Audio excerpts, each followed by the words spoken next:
Hello, welcome to Carnival Personnel Sideshow. I'm Jacques, This is Biff. and we have a guest again, Professor Cook from the University of Pennsylvania, Pittsburgh, correct? University of Pittsburgh at Very Johnstown. Oh, Johnstown. University of Yeah. Pittsburgh at Yeah. Georgia. Right, yeah, those Penn people are assholes anyways. Um, but seriously, Coincidentally, I just got a text from my Johnstown friends this week. So oh, my second Johnstown communication for the week. It's fantastic. Not many people in this country can say that they've Yeah. got to communications from Johnstown. so, we're just going to jump right into it. The midterms are truly upon us.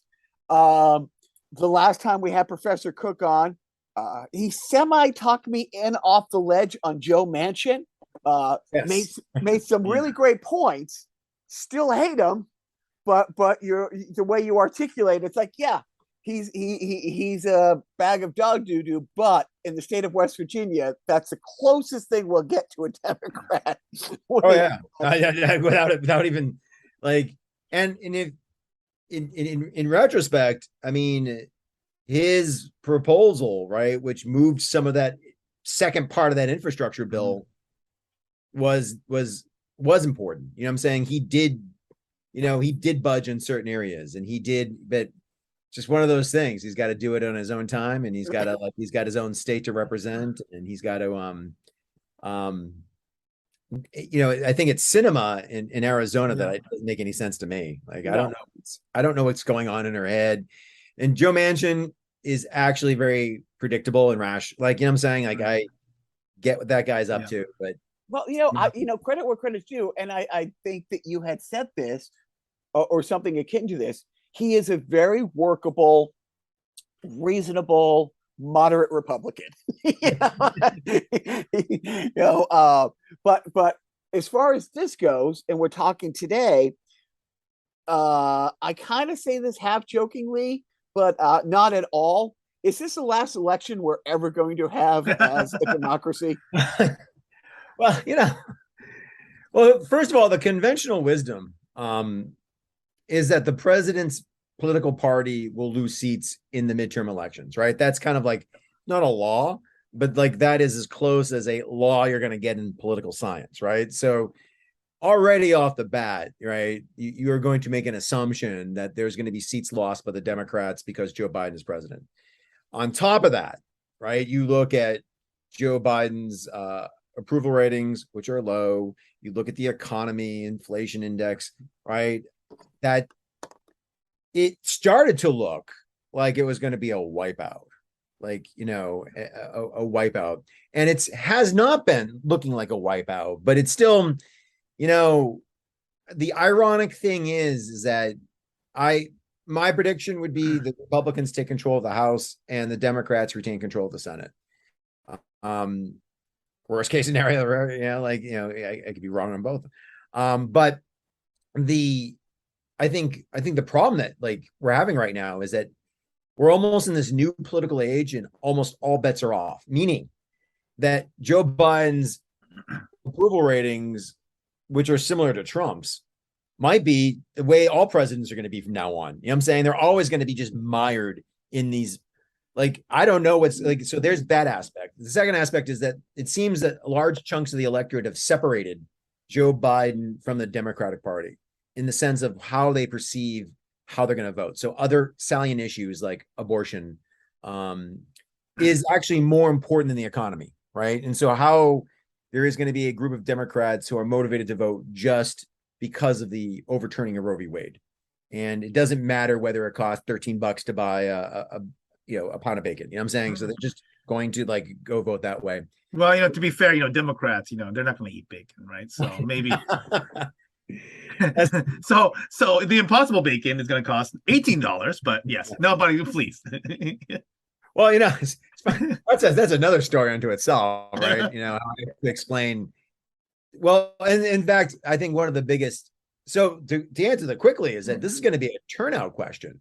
Yeah. Right. And we don't know because the polling is also flawed, right? Polling is off these days because no one can figure out. For example, Trump voters, no one can. I'll give you a great example. A guy showed up in the primaries down the street from my house, walked into the polling booth, said, "I'm here to vote for Donald Trump."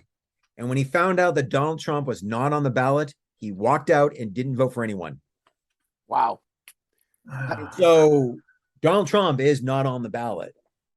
Now, he's always on the ballot in Democrats' heads, and that's Right. good for Democrats, but he's not always on the ballot in Republicans' heads, and I think who's going to show up and how much, is the big question mark, because traditional polling models keep seeming to miss. Like in 2016, they underrepresented Trump voters. In 2018, they overrepresented Trump voters.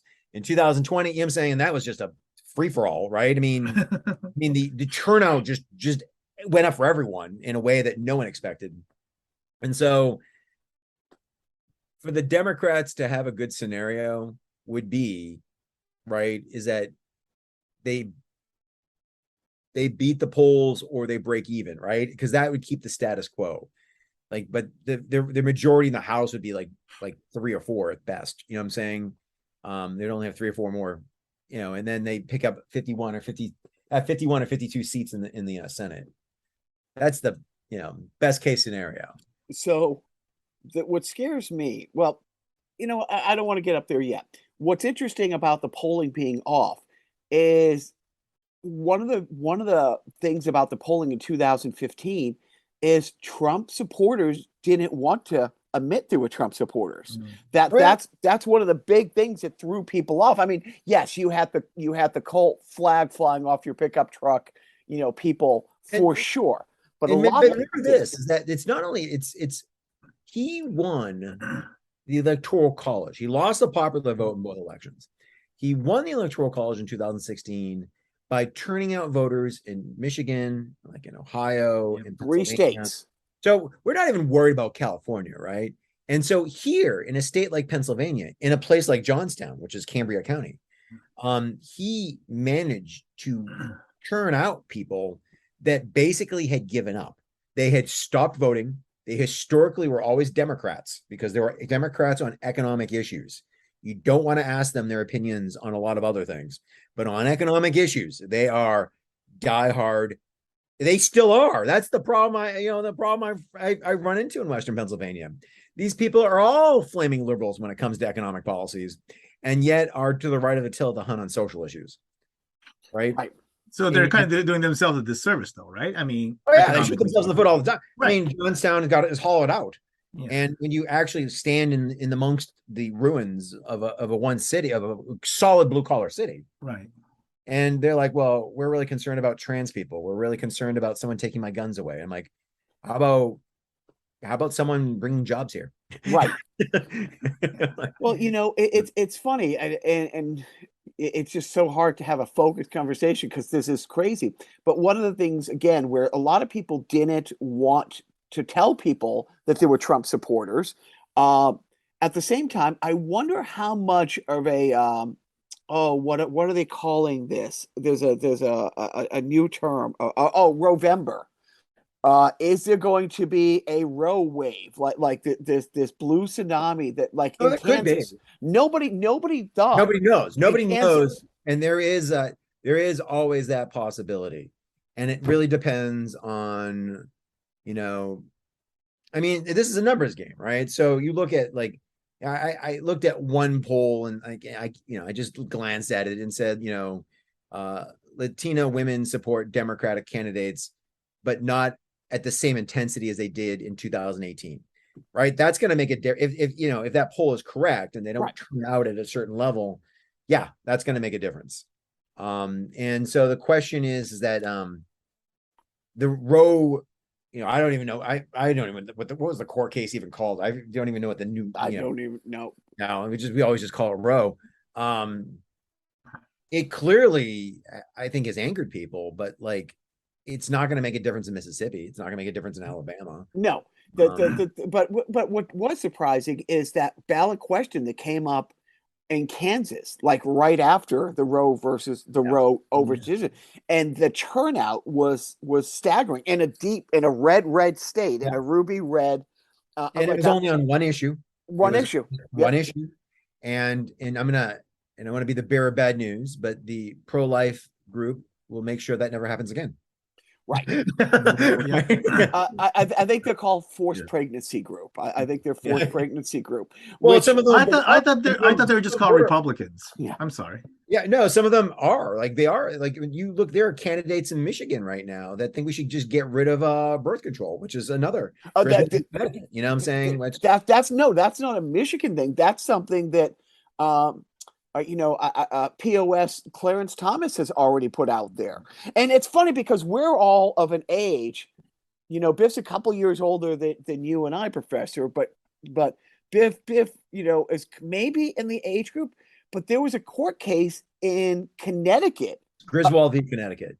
Yeah. And that was what, 65, 66? 67, 66, maybe off the top of my head. I mean, so we all grew up like, being told about birth control, early on, and now we're truly, when they're talking about like, winding everything back, like civil liberties, they're literally talking about governing the bedroom, which is always the hysterical hypocrisy. Is like they're all for smaller government, except when it comes to your personal issues. Yeah, they're not for smaller government. No, not at all. I mean, in fact, I think, the frightening scenario is that a big chunk of Americans are clueless, right? Like they're clueless and sometimes you just tell people, be honest, like just be honest. So let everyone know that you want to get rid of birth control. You know what I'm saying? Let everyone put that right out there up front. Right. Like, don't lie and hide behind illegal immigration when you don't care about that.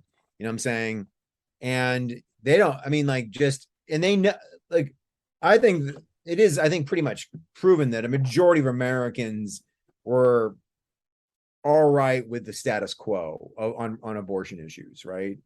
And look, and I am sympathetic to people that are pro-life, right? I mean, like, if that's how you feel, you should vote on those issues. But the point is, it's like, it's farther beyond, what I'm saying?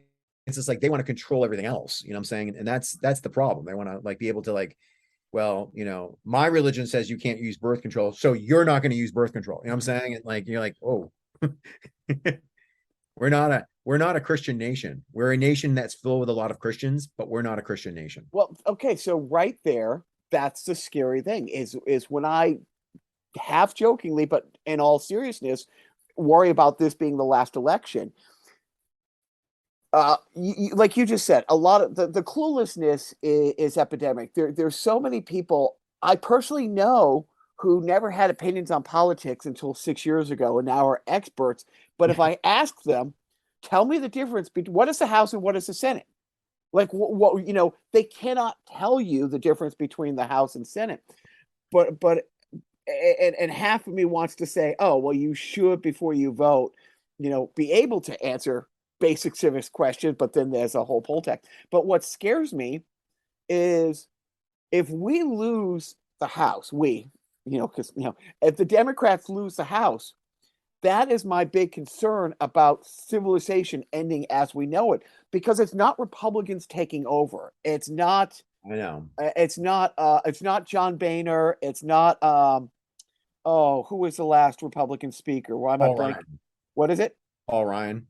Paul Ryan. My favorite Paul Ryan story. My favorite Paul Ryan story is his walkout music was Rage Against the Machine.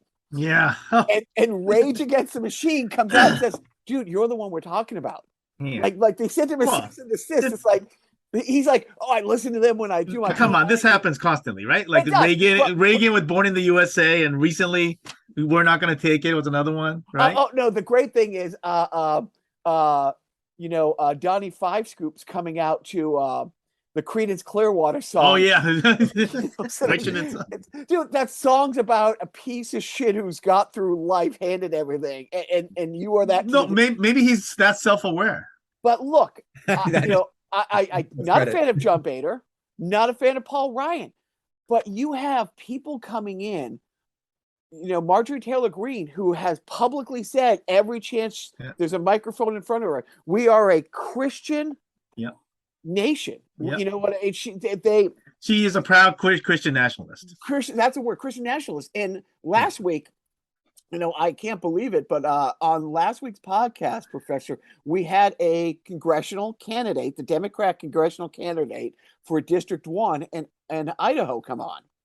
And she's in a district that is 500 square miles. It covers Bismarck. Yep. There's no Planned Parenthood in her district, but it per capita has the largest amount of Oath Keepers, 3%ers, and literal proud card-carrying Nazis, but no Planned Parenthood. Yeah. And she went, and her candidate won't debate her. He's also in that Freedom Caucus.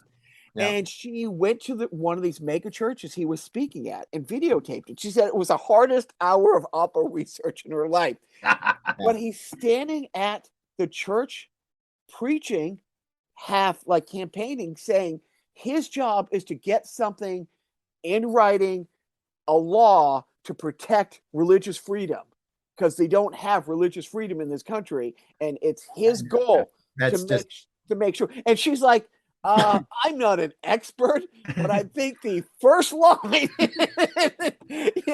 the First Amendment is exactly that. But the thing is, like, to your point, people don't know that. So you can get up and say that.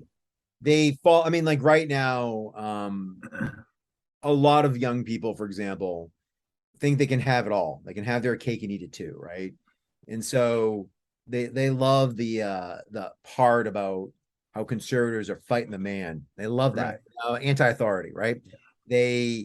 They think somehow that it's a life. There's lifestyles, right? We're arguing about lifestyles, and let's say you're Joe Average and you just want to ride your ATV and shoot guns in the air, but you don't really bear ill will towards homosexuals. You don't bear ill will towards these things, but you think that you're under attack, right? And you're not.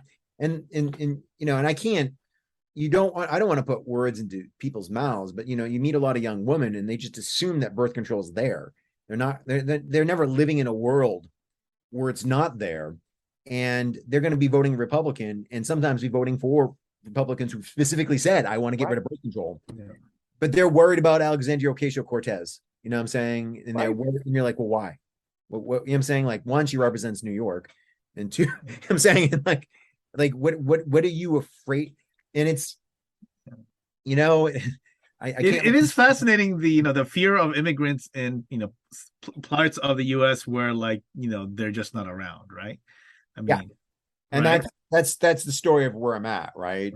Is that this is all some theoretical conversation, but it's already happened in California. In the sense of diversity is, I've known people who've just gone on tirades against diversity.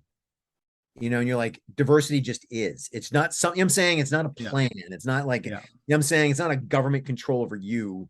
It's called just life, and when you, I can't even believe that we're now living in a world where we don't, where there isn't a believe it or not, strangely enough, even Ronald Reagan was very positive about immigration. Well, that debate, there was a Reagan-Bush debate that's kind of seemed right. I mean, where both of them are supporting amnesty, and and obviously Bush has an immigrant in it, as a daughter-in-law. So in both of them, and part of it is they're not pro-labor, they are pro-business, right? Because who's hiring them? Right. But second of all, and some of Reagan's speeches, and look, I'm not a fan of Reagan per se, but if you go through his speeches, he talks about we're the city on the hill, and we literally do take some of the best people around the world and make them American, right? There are people that actually could have enriched their own countries, but for a lot of reasons, sometimes the crappy government that exists there, or the poor economic conditions, they've decided to take their chances in this country, and they make our country better. End of story. I mean, like the scientific university system, right? How much has it benefited from bringing in all those scientists after World War II, right? I mean, so Operation Paperclip.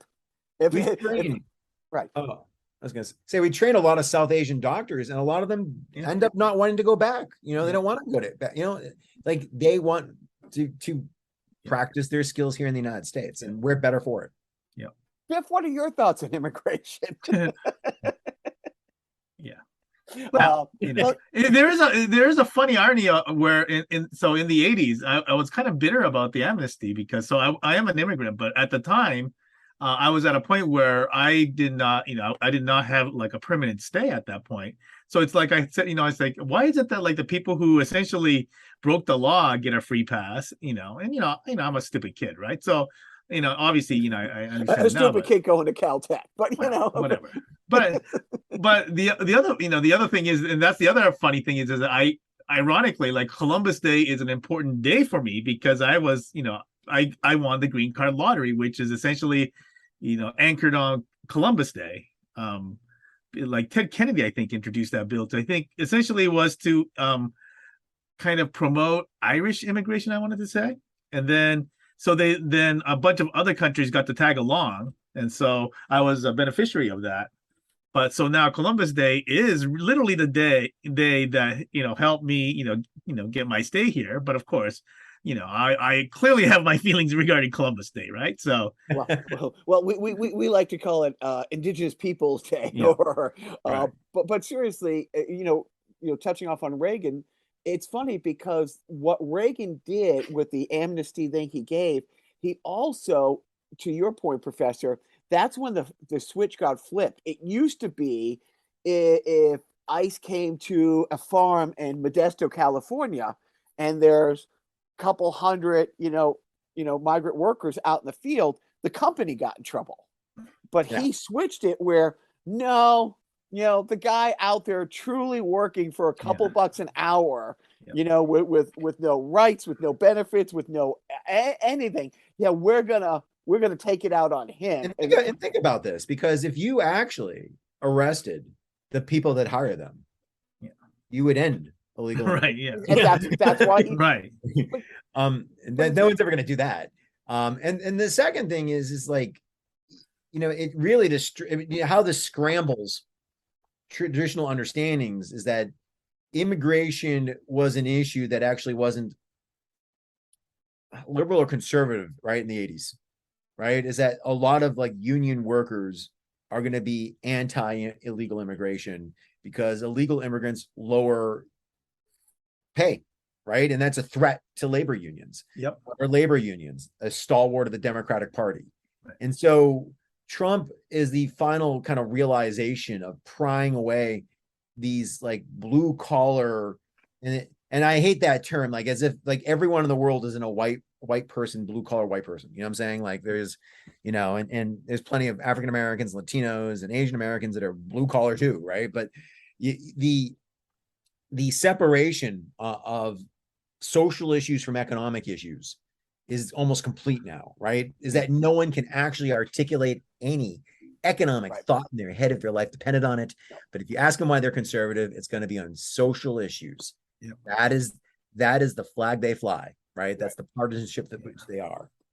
And so if again, when I talk about this being the last election, what happened on January 6th in the last election, which, that's a different podcast for a different day, but all the illegal things that they tried to make happen, they're now making legal. And, state by state by state, like in your state, the Republican guy voting for, running for governor has flat out come out and said the governor picks where the 19 electoral votes go. So if a Democrat comes in and wins the state by 2 million, it's the governor who gets to pick where our electoral votes go.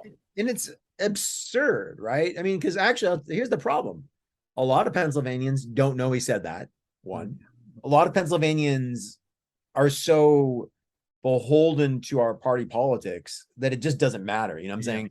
John Fetterman could be a vegetable right after a stroke and people would still vote for him, right? I mean, it's like it doesn't, like, no one's paying attention to any of this anymore. I mean, in the root of basically what Mastriano has argued is that, like, I decide. Right.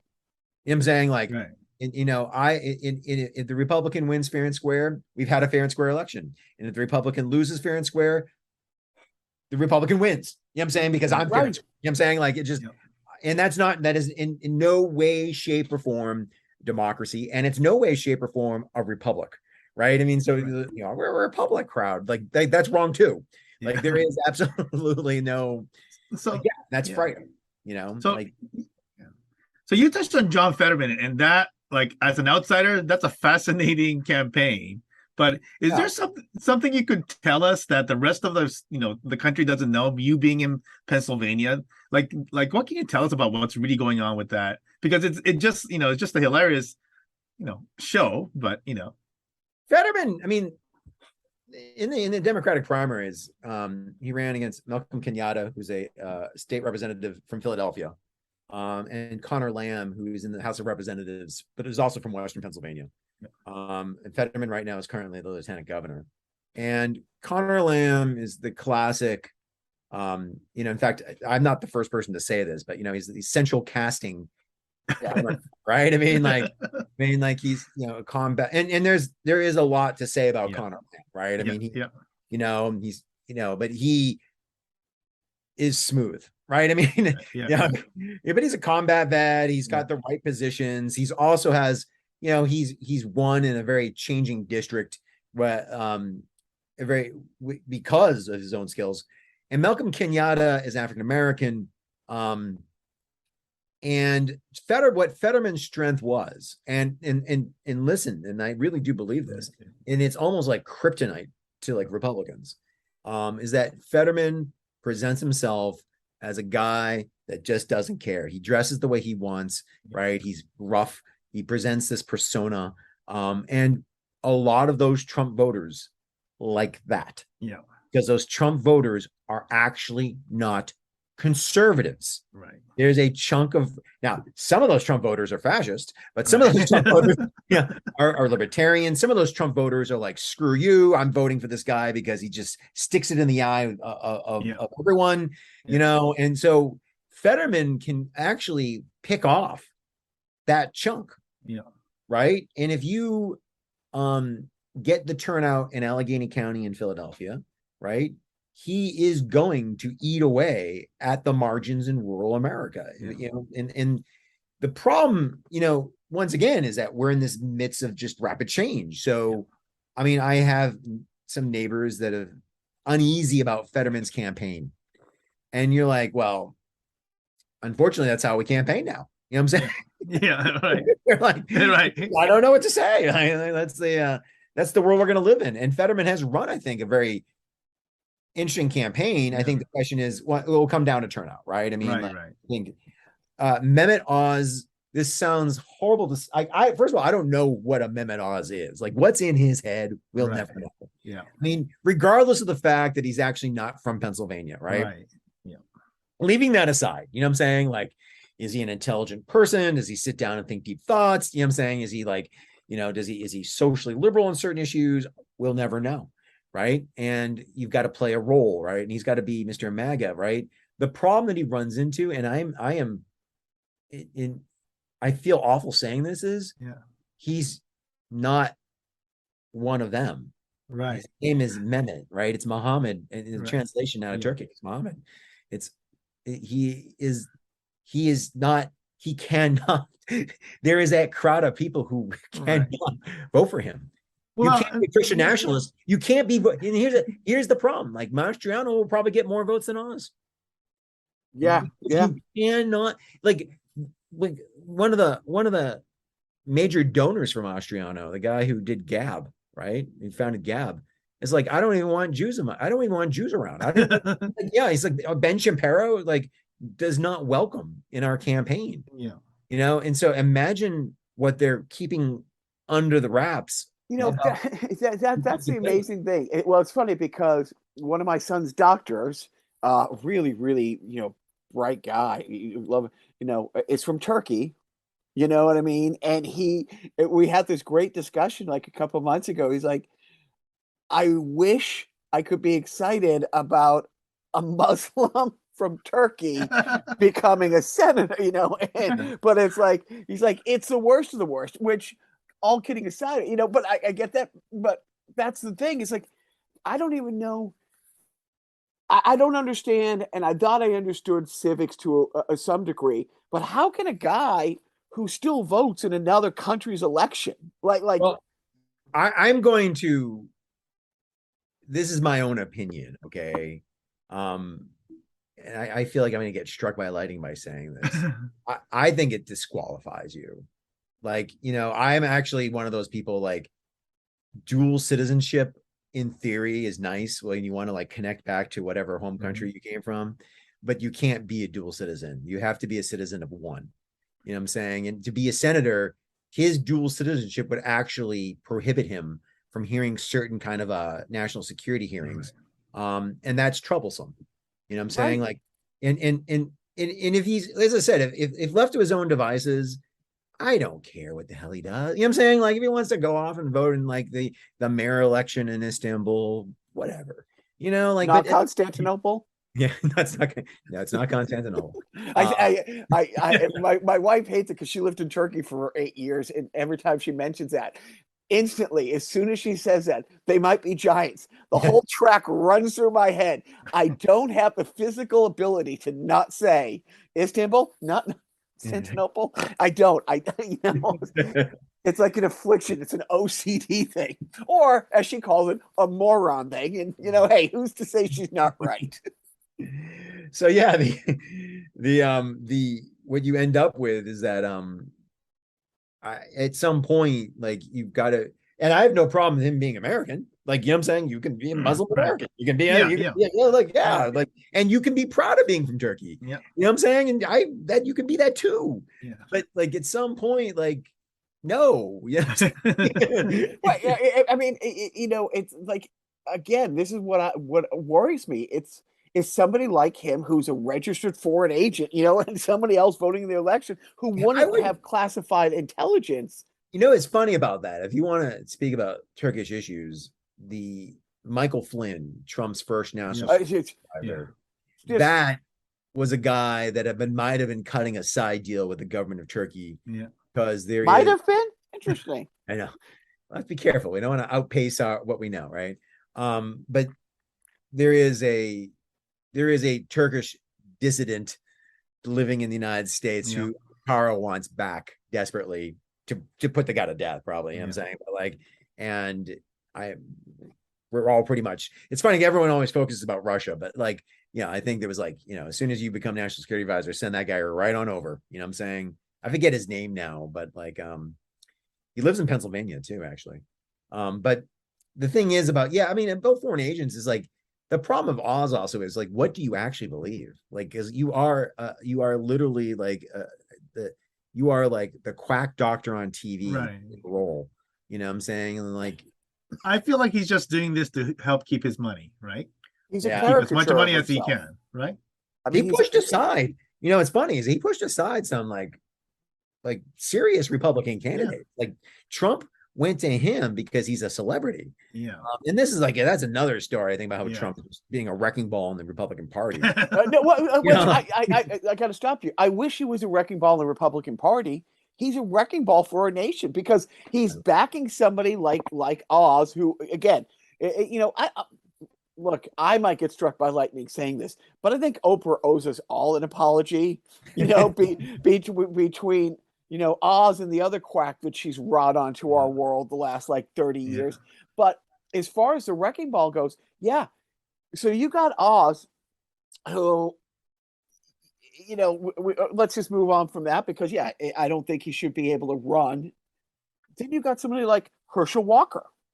I mean, when I talk about, you got the Marjorie Taylor Greene and the Freedom Caucus will take over the House. The Republicans won't take over the House. It will be the Freedom Caucus. It will be Matt Gaetz, who should be in jail. It's Marjorie Taylor Greene, who came to fame by harassing and screaming in the face of a 17-year-old mass shooting victim. How she came to fame. It's Laura Boebert. It's these people who don't bring anything to the table. They just want to watch it burn, get the likes. They're nothing more than influencers. But when you talk about what Trump has brought to the party, it's brought to our nation. Herschel Walker could become a senator because, again, in his state, which I don't know how Donnie Forsgropes isn't in jail. He's on phone. You hear the phone call telling him, fix this election. But now what did they do? Kemp comes out and says, We had the most fair and free election ever. It was great. We've looked into it. We've looked into it again. We've looked into it a third time. But you know what? Because some people think it wasn't, let's make sure that the black people don't vote anymore. Let's make sure that the people who are willing to wait in line for 8 hours can't be served water. I mean, all these things. The devil's in the details of that voting law. Like, because, you know, I heard a story from someone that had been working in the Georgia campaign for the Democrats, and a guy with Parkinson's and his hands was shaking was denied the right to vote because his signature didn't match because his hand shook. And he's African American. Whoa. But, wow. But what you do is say, oh, this isn't racism. I'm just about integrity. You know what I'm saying? And like, in unfortunately, there's an audience of people who say, well, that's it. God, it's not racism. You know what I'm saying? I mean, you can't like Stacey Abrams, who probably won the election the first time she ran, doesn't have a shot. She doesn't have a shot. And then you go all the way out to Arizona. It's the same thing. Arizona is a perfect state to talk about because they did 3 recounts. Carrie Lake doesn't even exist. Like, she could actually be a robot. We're talking about central casting. I mean, but it's another celebrity. You know, in Georgia, I will say this. There is a possibility that Kemp wins the governorship and Warnock wins the Senate race.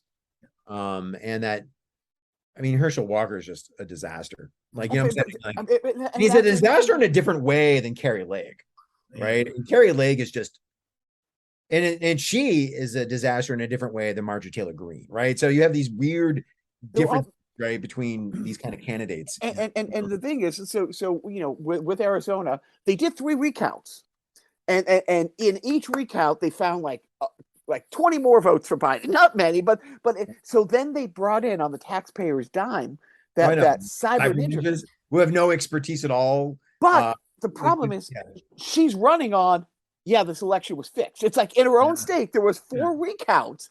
But yet the people who believe that, and that's the thing. And now you want Herschel Walker in there, like the people who are backing Herschel Walker. It's like the state of Georgia is like, I get Rick Scott standing next to him and the Republican because it's just a vote. He will vote for anything they tell him to vote for. But it's one of those things where if you're on the fence, and I get wanting to watch stick it to the man guys, I get the appeal to some of these people. But that guy truly, in real time, has seriously brain issues. I mean, like, you know, I guess it's not correct to say that, but like, clearly football might have, you know what I'm saying? Like, he, I think, you know, and I, you know, I'm not a doctor. I'm a doctor, but I'm not a medical doctor. Right. So I think, and so I don't want to like cast, you know, things, but like, it is weird because people are rallying around him. And you're right. Cause like at some point, one of the things in my life is like if people are consistent and they're not hypocritical, you can talk to them, right? You can be okay. You know, like logic states that if Trump can do X, Biden can do X. And if Biden can do Y, Trump can do Y, right? So that's one of the things I try to talk about in class. Like, write down on a piece of paper all the things that you think Trump can and cannot do. That's exactly what you're going to hold Biden to. You know what I'm saying? And how does that go over? I think I'd like to think, you know, that for a majority of students, it makes them think because they've never thought about it in that way. But you've got to watch out for the ones that just don't understand that at all. Like, they don't get that at all. And they think that my team gets to do, they almost and there is no constitution, right? The constitution doesn't exist. It's some symbolic thing. And people, you know, I routinely talk to people who tell me there are things in the constitution that are not there, you know, and by token, they also tell me about the Bible and the things that are not in there either. You know what I'm saying? And they're like, well, you know, I believe in the Constitution. And I'm like, the Constitution, think about it this way. And this is a good, there is the Second Amendment is an amendment to the Constitution. It wasn't actually in the U.S. Constitution. They sent that bad boy out without it. Yep. You know, and then occasionally someone says, and so is freedom of speech. I'm like, you're right. Yeah. Right on that one too. Yeah. Well, that's my whole argument when I hit people. It's like, well, you can't change this in the Constitution. do you know what the word amend means? You know Come what on. You know, there's a section in the Constitution on how to change the Constitution, right? I mean, like it's Was it 14 and 15? Said, yeah, no more alcohol. No, we change our mind, right? Right. I think the 14th Amendment and is to take away alcohol. I think the 17th Amendment or Or whatever. is the one to Yeah. put it back in. 14th is an important one, right? Okay. So, yeah. Which one? That's the one that had to retroactively make African American citizens. That's right. Oh. The Dred Scott case said you Dred can't Scott. be citizens at all. Yeah. You So know, they I had, mean, like, yeah. It's the hypocrisy of Herschel Walker is running on 0 abortions, and yet the day it comes out that the woman had the receipts was his biggest fundraising day. And one of his big talking head Republicans says, I don't care if he's out there, aborting baby, bald eagles. We need that Senate seat. And I do appreciate that. There's a part of it that I'm like, you know what? So honest, right? At least, but the fun, and look, all politicians lie. It's just the degree of which they lie, I believe, or play with the truth. But when he comes out and says, I don't even know that woman, he has another child with her. It's like, it's like, if he came out and said, well, that's one of my baby mamas and we've had arguments and she's just trying to hurt me, I'd be like, you know what? You threw in an argument that somebody could say, yeah, it might just be her getting back. But to say, I've never met this crazy. And it becomes about power, right? I mean, like, what is actually really driving this? It's power. It's not values. It's not life. Right. It's not, what I'm saying? It's not like when the Republicans take control of Congress, right? They're not going to help you lower the price of gasoline, whatever that may be. What I'm saying? They're not going to lower the value, the goods. They're not going to deal with inflation. They're not going to do anything. They're going to just investigate and try to impeach Joe Biden. And, no one will know. Right. And all they'll just, and sometimes, when you talk about people's lack of civics, you're like, what do you think they should be doing? Like, what I'm saying? Like, what do you think Congress does? Right. And so Herschel Walker is like, he's just a vote. That's it. That's all. And what's funny is like when you talk about Oz's, backers who don't even want Jewish people, you're like, no, I don't understand. And if you're rich and black, if you're phenomenally, wealthy and LGBTQ community, but otherwise they're making it really obvious. It's like, they don't like you. They don't want you. It's hard because I think there is in some, like, you can be conservative and be gay, right? You can be conservative, right? And be African-American. You can be conservative and be a person of color. And those are, you are conservative. You can be on value issues. You can be on economic issues.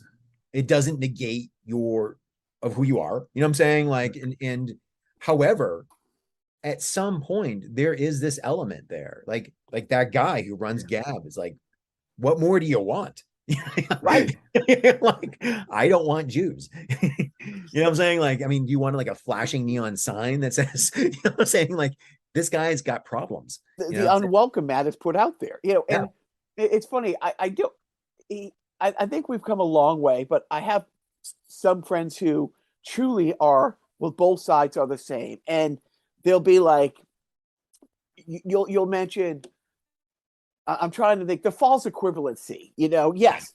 Has Nancy Pelosi like roadblocked things that should have been passed years ago regarding Congress people being able to trade stocks, those kind of things. It's like, yes, of course, I won't go on a tangent, but yes, if you're a political person who has access to what's going to happen with COVID relief days before it's announced, and you invest in those companies that we're about to give $1 billion contracts to, you're a piece of shit. But when you talk about everything else, it's like one party. If the Democrats are trying to rob you blind, they are. At the same time, they're trying to feed your kids. They're trying to have education. They're trying to give you health care. I can't name anything. You can disagree.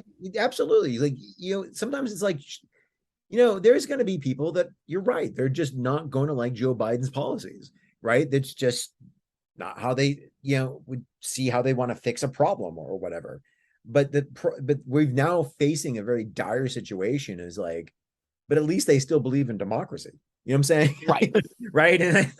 And then like, at least at the end of the day, you know what I'm saying? Like the false equivalency is like jaywalking is against the law and murder is against the law. Are we going to somehow compare the two? You know what I'm saying? Like, I can't believe, like in the, sometimes the people that like to point out that both sides suck is like, it's more like they just want a pat on the back.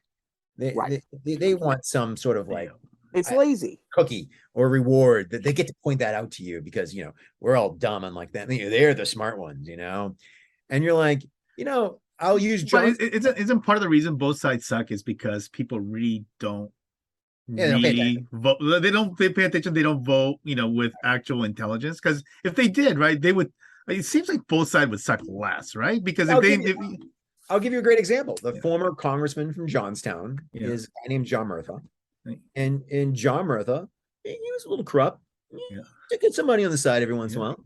But he also fought tooth and nail for Johnstown. Right. That airport in Johnstown named the John Murtha Airport, right? It is John Murtha. And he ended up dying in office and got buried in Johnstown. He didn't want to be president. He didn't want to be on cable TV. Right. He didn't want to be, what I'm saying? Right. And he was old school. And Jacques, we're from Boston, right? There's that Irish kind of like, I hook you up, you hook me up kind of thing. It's the transactional kind of aspect to it. Dude, I tell you, things still got done, but things still got done. No, I mean, look, I understand how business gets done. I mean, I'm not going to name names, but Biff knows exactly what I'm talking about. I had a client who the first time I met him, and it was great. It took me a year whining, dining the wrong person. And then I got hooked up with the right person through a hockey buddy, because all my contacts in LA came through hockey, and went to a Kings game. And the first thing the dude tells me is like, dude, I can get your work. This is what I want. And I'm like, done, and because long story short, we were great at what we did. I had no overhead, able to save money. And this guy gave me like this disgusting gig once that was ludicrous. Somebody, with my lack of education should not have ever been awarded a thing that good. And I may or may not have taken this person up to Vancouver for the 2010 Olympics to say that, but that's how it could. But on the other hand, one side of the aisle says support the troops, and the other side says support the troops in a much more vehement way, like really wear it on their sleeves. But the side that says support the troops and really dig in on that issue voted against money for burn pit victims. Right. Yeah. It took John staggering, Stewart. Right? Staggering. John Stewart. Because it's all an illusion. Everything is real. Nothing is real. Say whatever you want. And the thing is that like to support the police, for example, right? Is that I have to like maybe at my age, I live in a world where like, we need the police. You know what I'm saying? Like, I'm not anti-police. I'm anti-bad police, but I'm also anti-bad medical doctors. I'm also bad. You know what I'm saying? I'm just pilots. I mean, pilot can't have a bad cop has one bad day. Like in any organization, like you want to like deal with that issue. But that said, like if something happens to a police officer, is there money in the state budget for that family? Right. That's a practical question. It is not answered because someone's going to say, I love the police, and the other side are communists and they want to defund the police. And then you put them in office, you send them to Harrisburg, and then they cut the state, they cut the budget for the law enforcement. They cut the pension plan for the state police. They, what I'm saying? You're defunding the police. They were actively, and that might have been, I think I might, and I'm trying to think of the Twitter handle that posts this, and I might have found it through you, Professor, is they have a screenshot off of CNN every time there's a vote. And just in the past couple months, like one side of the aisle voted unanimously or almost unanimously, and when I say almost unanimously, for the Democrats is that Kelsey Gabbard, that's the term I was looking for, that one holdout.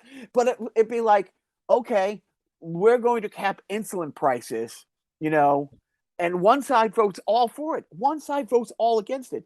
And, the two look, I'm glad that Joe Biden is finally doing what I've been hoping a Democrat would do for years, but he's not doing it as viciously as I like. I wish he would go on Stephen Colbert or on Rachel on any kind of show and say, this a-hole just voted against this bill, and now he's at a ribbon cutting ceremony because the money came in. The White House has done that, and the White House has done that on social media. And I wish it was more. It is not Joe Biden's personality. Yeah. And part of, and once again, to come back to that discussion, like things are changing, right? Right. Yeah. The way that we campaign, the way that we do politics is changing rapidly. And that Joe Biden is almost like a legacy. Like, what I'm saying? It's almost an artifact of some other time period. He's actually a nice guy. Like, he really is a nice guy. You know what I'm saying? And he actually wants to build bridges with the Republicans in Congress because that's what he did as senator, right? That world's gone. Like, the Republicans they burnt it all down. And now we're all stuck because democracy to me is so important that I am willing to cut a deal with Republicans to make sure we have democracy. And there's other people who say, no, don't ever cut a deal with a Republican. It's going to be my way or the highway. And you're like, then we're not going to have a democracy. You know what I'm saying? Then you're going to lose. And when you lose, the Constitution gets burnt with it. You know what I'm saying? And then that's what I'm worried about, right? It's just like, literally I can work with Liz Cheney on things. You know what I'm saying? If that protects the U.S. Constitution, I can work with Liz Cheney. I know what I'm saying? I can never run for a Democratic candidate right now because that will be I mean, it's crazy that you say that because she is she's an awful person. like agree with any of her policies. Like, you know what I'm saying? As I would not, because I'm not conservative, right? And so I will not, she's anti-labor. She's like just has no concern for the environment. Like, I don't agree with her solutions to problems, And yet at the same time, Kinzinger and Cheney have said, okay, but there is a line. Right. Right. Is that unfortunately we have to live in a world where people can do horrible things and that's legal. And then trying to overrun the Capitol building is illegal. Which you're going to make legal. like they are truly, and that again, that's what scares me. It's like, I long for the day where we could have a discussion on, what a piece of crap Mitt Romney is, like, cutting all these things and being for this, and but at the same time, he wasn't for burning down the village if he didn't win. And they and again, they're bragging that yes, when we're in power, it's going to be they're going to make everything with January 6th go away. It's all projection. Everything they tell you the Democrats are doing, it's what they are. Right, they are. Right. I mean, they've already stacked the courts. They're like, he's going to stack the courts. He's going to stack the courts. You stack the court. And just the fact that if 20 years ago, we're watching a movie and I don't understand the law. I don't understand. You lost the presidency, but you're still able in that 7-week window to appoint federal judges to lifetime positions. Yep. And then you get caught with your hand in the cookie jar and you go to that 38-year-old person who's never been a traffic judge, never been a family court judge, isn't a federal judge, and says, I broke the law, but I need you to kind of make this go away. The case with Mar-a-Lago with Judge Cannon is awful. And that she clearly, that's an example of just pure hackery. In a way that that even shocks me. You know what I'm saying? Like, and sometimes I've noticed this, like I've used to have, not that I like the decisions the Supreme Court were handing down, but that it wasn't always like just pure thuggishness, right? But I mean, like, it is now becoming apparent that, like, for a couple of those justices, they've because at some point, like, you can only take the Constitution so far. You can only interpret it so far, right? And Scalia is like this big, like, originalism. Okay, wink, wink. You know what I'm saying? But at the same time, like, you're just making crap up now. You know what I'm saying? Like, you're just, But that's the whole thing. Like, with the Mar-a-Lago thing, the fact that they go and they handpick that judge to go to because she was on the roster. And then oh, well, we need a special master, which was delay, and then It was all delay, and then they screwed up because the only person capable they actually accidentally put down a name of a competent person. and what they put down, like you Yeah. come in with two people, FBI comes in with two people, and the FBI says, you know what, we're going to go with your guy. You're right, you were going to go with your guy, and then within days they're like, that guy's an idiot, and she throws his stuff out, because it was a guy with expertise in national security documents, right? I mean, this has been going like is an odd. I mean, like, you're right. I mean, like I can't even, I don't even know what to say, right? Sometimes I'm just speechless. Like, I don't know what that guy was doing. You know what I'm saying? Like, if you told me that Trump took a few things out of the White House, like the letters from Kim Jong-un, his boyfriend, I'd be like, okay, like it's wrong. It's still wrong. Right. But I'm like, all right, well, that's him. But what actually, we don't really know. And sometimes I don't want to speculate too much, right? Because there's a whole world of possibility of something awful, right? And to the point that the media isn't like, it's weird how they speculate on all these other things, but like, I'm saying, like, the deep end is it's names of spies. It's the name of CIA ops programs that we're running in other countries, which we all know we're doing, right? It's the name of the person in the Kremlin that's telling us what Putin's doing. You know what I'm saying? On the other end, it could still be, I don't know, who knows? I mean, like, he could have taken classified folders and stuffed it with like Time magazine articles. I mean, I'm not sure, right? And that's, I guess, why they're going through it page by page. Doing it. When you talk about, it's definitely a cult, because whatever he says, what he comes out and says at 10 a.m., they buy wholeheartedly. And if he says something at 10:05 that completely contradicts it, they wholeheartedly support it. The whole thing, it's like, I didn't have those documents, blah, blah, blah. We won't get into that. But then it was like, well, they planted them. They planted, but I want all the planted documents back. You know what I'm saying? Just like, you're like, okay. I didn't have them. Oh, wait, I declassified them. It's like, I thought about declassifying, which is the same thing. I planted them. They're not planted. And it's like, dude, like, I tell everybody, I'm in it all the way. You just tell me what side it is. It's like, the lazy Mexicans taking our job. Dude, I'm 100% with you. But we got to choose. Are they lazy?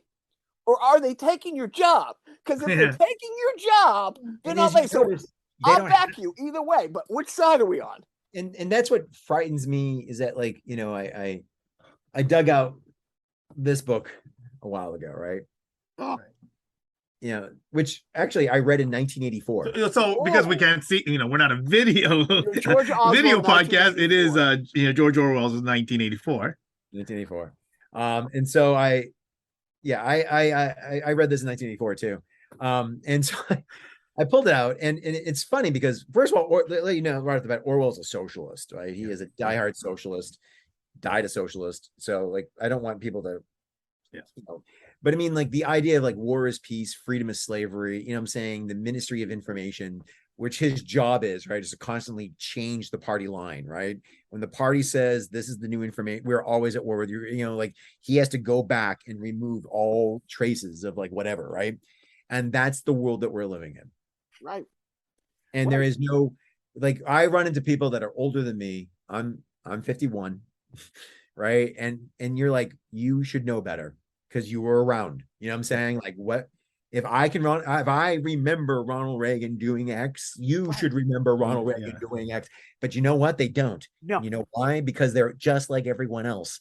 And they screwed around in the 80s. All these old people sitting on their asses watching cable news all day long didn't pay any attention their entire lives. And now it's their revenge. They're sitting on their asses watching news all day long. And now they think they're experts. Yep. Because they're older than me. And you're like, no, it's funny because you reread George Orwell's 1984. I recently rewatched the 1984 Super Bowl 19 commercial. So I think it's the same. I put it about the same amount of time. I think I should get credit for that. But no, when you talk about not knowing a couple of these people, and I believe it all started with Jon Stewart, who's just the best of the best. but the fake correspondents who go to these rallies. Right. And one of my favorite things is you'll have a guy who goes out there and says, what do you think about Biden doing X, Y, and Z? Well, that's horrible. Oh, I mean, Trump did that. You know what I mean? And it's just like you have your students write the same thing. And he was talking, you know, one of these guys, Jordan, I Klepper. Thank you. Jordan Klepper, yeah. So he was talking to a mom who had her young child with her. It's like she was talking about trans library shows, like, or guys in drag doing library shows. And he's like, so you wouldn't want to take your young child to see somebody who dyes their hair, who wears makeup, who dances to the Village People on a stage? And she's like, no, that would be the worst thing. And then cut to him coming out to YMCA, you know, and it's like, but I've seen him and other people do that. Say the drill that you do in the class with your students, come out and say, can you believe that this senator just said that they wanted to do this to police unions, or that these senators just told these vets, oh, we're not giving you the money that we've already appropriated. Oh, wait, no, it was them. But they did. See, the thing is, they were smart about it, because by undercutting education and undercutting the media, all you have to do is say, well, you're just biased, Dr. Cook. What you saw isn't real. What you say isn't real, even though I can show you the actual vote. And you'll say, well, that's a screenshot from the liberal media. Like, okay, let's go to the government website, right? And like, oh no, it's Biden, just, you know, it's a conspiracy. Like, they have undercut any ability. They are completely sealed off in a bubble.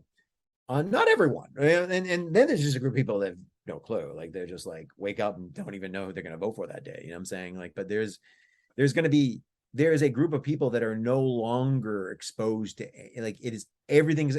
And notice, I mean, a discussion about Ukraine. Oh, it's a giant convoluted plot to do X, you know, and oh, what about healthcare? It's a giant convoluted plot to control us. COVID, it's a giant convoluted plot. You know what I'm saying? Like, at some point, you're like, do you really think that the government can do all this stuff?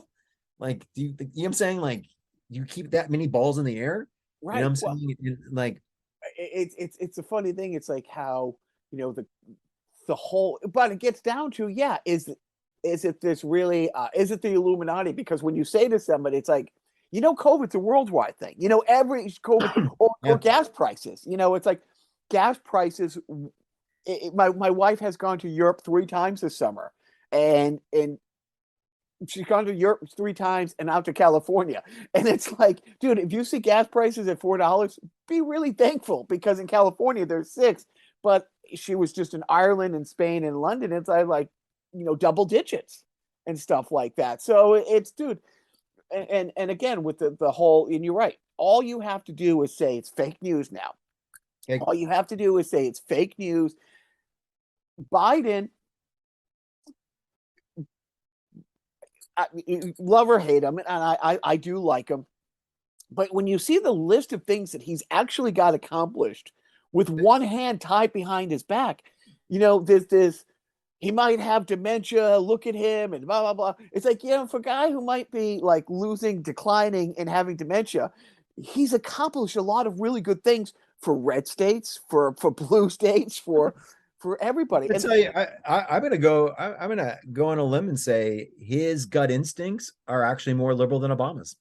Oh, you know, I would have voted for Obama a 3rd time.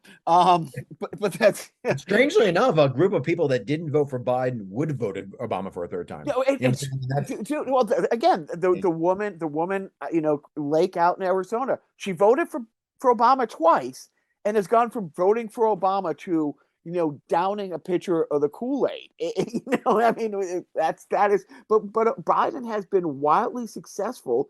But he doesn't have the media wing at all behind him. And I wish, and again, I know the kind of person he is, and you are right. He still wants to build bridges, which that was my number one criticism of Obama. He's an old man that's a nice guy. Like, he has no desire to act out on social media. Why? Unfortunately, we all now think is the standard somehow. And you know, I always tell people, I'm like, did you really think that was what America was missing? Was our president sending angry tweets to people at 3 in the morning.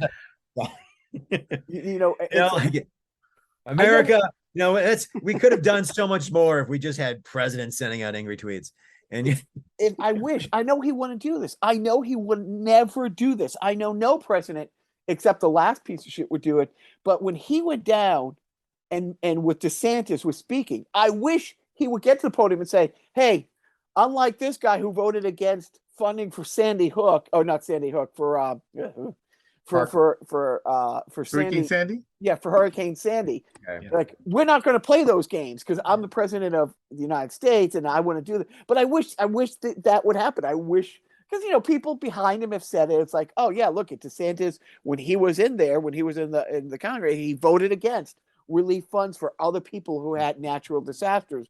But now, it's the first to say, we need all you can give us, Mr. President. He doesn't. The media landscape is different. His ability to reach large groups of people, and it's not. And the thing is that like the MAGA, there's an ultra MAGA crowd, right, which is completely isolated and watch Newsmax and OAN, right, or just read Facebook posts, right. Then you've got the Fox News people. But liberals, whatever that means, is spread out over everything. You know what I'm saying? There are people reading newspapers. There's people watching MSNBC, but not everyone watches MSNBC. Fox likes to say, oh, we're the most watched, news network. Sure, but you actually have a small audience compared to the entire population of the United States. The rest of it is spread out over who knows what, you know what I'm saying? And so sometimes I try to pay attention to local news. How much does local news actually cover? Like right after car accident on Route 5, you know what I'm saying, is like, how do they cover Biden? Because that reaches a far vaster audience actually than Fox, Is it a St. Clair station or is it, because it's funny because CNN, I don't know if you guys have really followed this, but CNN has made the calculus, you know what? We're going to go after Fox News's audience to some degree. Like their numbers have been slipping, and they've actually decided. And if you followed it, there's one tracking. I don't know. You guys probably both know of a site called Media Matters that tracks all this. And through a couple of people correspondence on that, I've been paying attention to how much more. What about is even Wolf Blitzer now won't ask follow-up questions because if they have a Republican on, they'll let them say whatever they want to say and won't. And it's hard because in a perfect world, you would have Democrats and Republicans on Fox and Democrats and Republicans on MSNBC, Democrats and Republicans on CNN, and you don't, right? I mean, like you might have the safe ones on either side, right? That can aren't going to rock the boat. But I mean, and we already talked about it, clearly there's a truckload of people I don't need to listen to, right? I mean, they're just crazy. But I think, we're all losers for it, right? Because because there's a chunk of people that aren't they know nothing, right? Imagine, I went to a Walmart one day and there was a guy there and he's angry because there's no Cheez-Its. He went to go get some Cheez-Its and he's with his girlfriend and he's like just swearing up a storm about Joe Biden because it's all Joe Biden's fault. Oh yeah. Sure. And like, what world have you ever lived in where Joe Biden is in charge of Cheez-Its at the Walmart? Right? Because we all know chances are there's a giant pallet of Cheez-Its in the back and some 16-year-old kid is like taking a smoke break. You know what I'm saying? Like, that's the most direct, straight line answer, right? The other thing is supply chains, you know what I'm saying? The whole thanks Obama thing. You know what I mean? Yeah, no, exactly. And it's weird because it's like those people have always existed. They've always been there. They were there in the 80s and they were there in the 70s. They were there in the 1850s. Right, Thanks, Lincoln. But they've gotten the megaphone now. And now we all have to be dragged into their stupidity. Right. Yeah. Right. And look, I have a podcast. I mean, there's no barrier. like there's no barrier to putting out misinformation and there's no pushback. Because I'm a grown up, because I'm an adult, because I have responsibilities. Sitting in the basement the other day playing Resident Evil 2 for 6 hours. And And As an American would. seriously, and I was bummed because I didn't have any cheeses, but that's another story. But I'm streaming,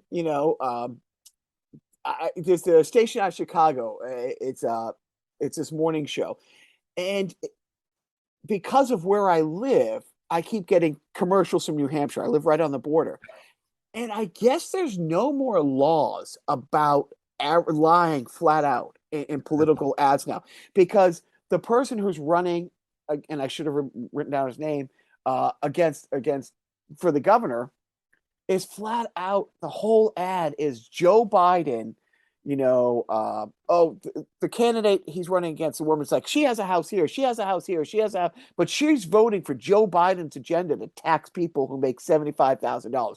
They're going to double your taxes, and he's not going to let that happen. And no matter how many times I listen to MSNBC or read a paper or whatever, and here's Joe Biden's like, nobody making under $150,000, we're going to raise it or let alone how taxes get passed in this country. Yeah. Right. Or how they affect state taxes. And New Hampshire was an interesting story. Upper New England in the 20th century, most of the 20th century, used to be very Republican. But it was a New England Yankee Republican, right? It was more libertarian, even though that word wouldn't feel right, but it was kind of like, you do your thing, I'm going to do my thing, and like more fiscally conservative. And it's part of New Hampshire is, as it's changed, is a big chunk of New Hampshire now lives basically in the suburbs of Boston. And that changed things in New Hampshire. And the changes in the Republican Party also, I think, are anathema to like that old school Yankee mentality, right? Because they're just like, it's almost like it's the confederalization of the Republican Party, right? Is that like it is like it's George, like, in fact, a great example of that is go check out George Wallace running for president in 1968. It's almost identical to like Trump's campaign, right? No, it's like the whole, like, it's funny because even Reagan had taken a page out of that. And it's like one of the first places when Trump was running in 2015, it's the first place that Reagan went and gave a big speech at, and it's the warning sign. It was the warning sign for Democrats, right? That people voted for Democrats on economic issues, and no one talked about gay rights in the 1932 election, right? It just wasn't an issue, right? It was there. It existed, right? People were, I'm saying, like, but no one's talking about guns, right? No one's running around the 1936 election going, oh my God, Franklin Roosevelt's going to take your guns away, and that's just not even an issue. We're talking about how does government respond to the industrialization of the United States, right? And the problem today is that we are now heading into post-industrialization. We're already there, right? I mean, so I'm like, change is always constant, right? So I mean, like, but we are now deindustrializing. Like Fitchburg was a shell of a place by the 80s, right? College, but it's only 60 miles west of Boston, right? And so we are, like, in some ways, those, like, I grew up near Brockton, Massachusetts. At one point was the shoe capital of the world. By the time I was a kid, there was no shoes there at all. I'm saying no one's making just shoes. The old mill buildings. Yeah, exactly. So we already experienced this, but Pennsylvania, Michigan, Wisconsin, right? They're the ones that started to get hollowed out the last. Right. You get an older white population, less diversity, the hollowing out of that economy, and no jobs, right? I mean, like in the rural areas, there's no job production, right? And people are pissed. And it's odd because, like, the one thing everyone wants to argue now about is culture politics. And that's frightening to me, because, like, the way I've been trying to think about it is I have to explain, like, Marxism is always about economics. It has absolutely nothing to say about culture at all. People over the years tried to make it, but Marx himself had nothing to say about culture. In fact, pop culture sucks because it's a product of capitalism. Right. Yeah. Fascists, they actually don't care about economics, whatever. You know what I'm saying? Like, it's not really important to them as much. It's culture. What is the one thing that Nazism is concerned about, right? That culture is a production of race, right? So if pop culture is a production of capitalism to a Marxist. Pop culture is a production of race to a Nazi. Right. And they want to have that conversation. Every time you leave them alone, it'll go back to Black Mermaids. It will go back to, I'm saying, I can't believe there's an orc that's a person of color. The woke professor. Right. You know what I'm saying? Like, it's a the woke military. Yeah, the woke military, which is bizarre, right? I mean, clearly, like, and that's why they rallied to Russia, because Russia is ruled by a manly man, and you're like, well, look at that Russian military. It's not, I guess they probably should have let in homosexuals. You know what I'm saying? I'm saying, like, yeah. No, it's funny. And Professor, you might remember the guy's name. I remember he's known as the chef or the cook, but I think it was the chef. I had an amazing conversation, in Qatar with another goalie buddy of mine, Biff, who's a producer for documentaries at Al Jazeera. And this is going back in 2014.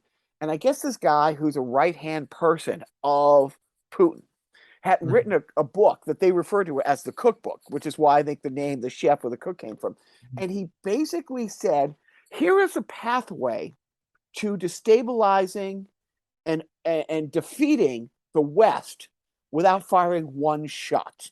And this is how you do it. And one of the things that they've been funding, if you look this up, there's a group called Secede California that is a Russian-based company that has been, propagating in the most positive ways. I mean, they're brilliant. It's like touting the fact that, hey, California, why are you putting up with the bullshit from Arkansas and Mississippi and even neighboring towns like countries or states rather like Arizona? It's like, you are the 7th most biggest economy in the world.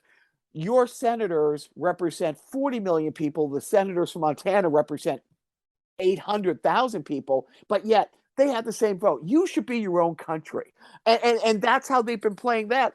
And there's a part of me that has to fight when you hear, what's going on. Look, no matter what happens in Mississippi, no matter what happens in these other places, they're going to be ruby red no matter what. No matter a serial killer can come out like, a pedophilic serial killer. Richard Dahmer could run for governor against the most you mean Jeffrey Dahmer, right? Because because maybe there's a Richard Dahmer up there that's listening to this podcast thinking, what the fuck what did I do? No, but you could have Jeffrey Dahmer running for governor and like knowing what he did against a guy who's a Black Christian minister, who in fact, I've seen the attacks on Warnock and I find it, it's funny is that, like, I find it just horrifically insulting, and I haven't been to a church in years. Yeah. The idea that he's not a real Christian, right? And like it's just bad. It's just bad, and it's bad. And the problem is, we're never going to go back to the way things were. Yeah. And things weren't always that great anyway, right? And so we have to forge ahead. We're stuck because I don't know. I'm saying at some point, you're right. Like there's like a sand, the timer, the sand, hour, right? And it's like we're running out of time, right? As we try to, figure out. By the time this drops, we're just a week from the midterms, and honestly, I live in fear of the Freedom Caucus. And if the Freedom Caucus does what it says, they're going to appoint Donnie Five Scoops as Speaker of the House, because I guess that's legal. I guess you don't have to be a you can be anyone to be the Speaker. I don't think. I'm not worried about that, right? I think that's just like, of course, this day and age, you just should never count anything out, right? And for the next 2 years, Joe Biden will just, well, they won't do anything. Actually, here's the thing. In fact, as Congress, they'll just spend their entire time holding investigations of Hunter Biden and his laptop. They can't pass anything, right? They can't pass it. Yeah, because they can't override a veto, right? They're not going to get that much, right? And they will not be able to override any veto at all. Right. So they capture the Senate, and it will be up to the Democrats to really forcefully make a message in 2024 is that this is the party of obstruction, or this is the party of like, look, people keep thinking there's some magical logic to being conservative these days, as if somehow like they know something about business.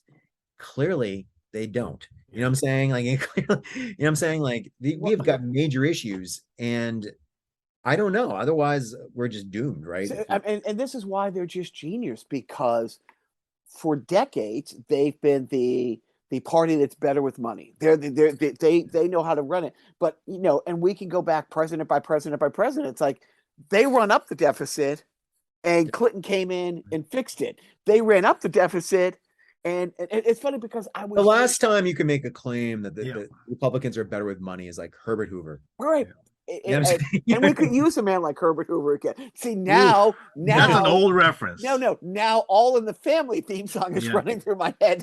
No, in fact, that's a great look. In fact, think about it. What made that show genius is that Archie Bunker literally is a Trump supporter. 100%. Living in Queens, right? They're in Queens, right? Living in the middle of Queens, railing against a world that's changing, right? And just struggling, right? And it's funny because he never moved out of that neighborhood, but yet his neighbor, the black guy, moved on up to a deluxe apartment in the sky. He moved on up. Anyway, see, no, and if Joe was here, we would be completely sidebarring and we would do the whole refrain. But getting back to the midterms, it is true, because it will be 2 years of that. It will be 2 years of. And at the same time, they'll be applauded for Hunter Biden's laptop while, schools go unfunded. And again, like they're so bad with money. And I'm trying to think. I think they look and I don't. You can put your money on this. Like I don't have to even. I don't. This is if you just continue underfunding education, if you continue discounting science and then basically underfunding science, if you keep just basically killing off immigration, this country will decline. Period. The end of story. Like there is no in fact they're not even capitalists. Like they want businesses to conform to what the cultural issues they want. Right well, DeSantis like going to war with Disney last year. Yeah, absolutely. At some point, is he faking it? Because the Rubes think he's real. Right. But I mean, like, is he faking it? Or is he going to be serious? Because at some point, look, this is classic conservative economics 101. What do you think is going to happen when the government intervenes in the free market? Right. There you exactly. and I keep saying it's like all these people who like use socialism as a bad thing. It's like, oh yeah, so when you're a kid, got on the school bus and went on the the road that we all paid to pave the road, and we paid the crossing guard and we paid the teacher. But yes, this social. I just looked up like the top 5 employees in Erie County, Pennsylvania. It's all government related. I looked up the top 5 employees for Center County, Pennsylvania. Number 1's Penn State. Penn State's a city unto itself, right? Yeah. Everyone in that county, basically, the one non-government entity in the top 5 in Center County was a construction firm that gets government contracts to pave the roads. Right? And so where is this world that people keep talking about? You know what I'm saying? Like, because see, and this comes back to this. I know that socialism is about economics. They think it's about culture issues. Well, that's it. I mean, if you take again, they're so good with money, but they worship a guy who's gone bankrupt 5 times. He ruined the USFL, which I'll never forgive him for. But it's like, but people like my mom will say, when he was running, it's like, well, he's good on business. It's like, he inherited all his money and he keeps going bankrupt. The genius is he kept convincing these rubes over and over. The best stat about him and an economist, here's the money his dad gave him. If he had just put it in the bank, this is how much money he has. Yeah. He has this. He's worked his ass off to have a quarter of the money he should have had if he wasn't such a moron. And when these people, again, and get back to like California seceding, I have to fight that and fight saying, yeah, You know what? California should be its own company. Because Massachusetts, Illinois, New York, California, we 100% fund Kentucky. All these states that have the levers of power.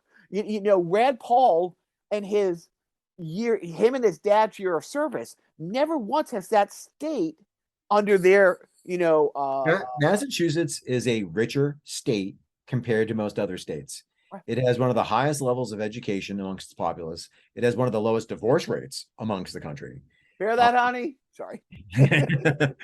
And people complain about cities, and they're always like, "Well, like, do you know how much money is generated in cities?" I mean, like, people are always talking about, like, it's a ledger, right? Is that sure?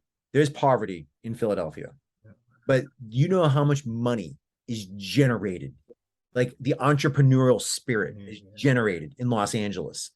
Like, for all the people in Northern California, in rural California, and Central California that complain about LA, dude, LA is an engine.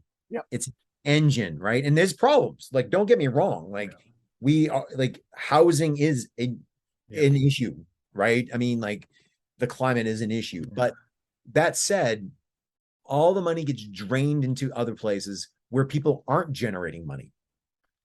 Right. There's a lot of small towns in Pennsylvania, and I'm not saying it's wrong, but they're getting Medicare, right? They're getting security, they're getting, what I'm saying? They're underemployed, and it's weird, right? Because, like, what have we basically told illegal immigrants in LA? Fend for yourself.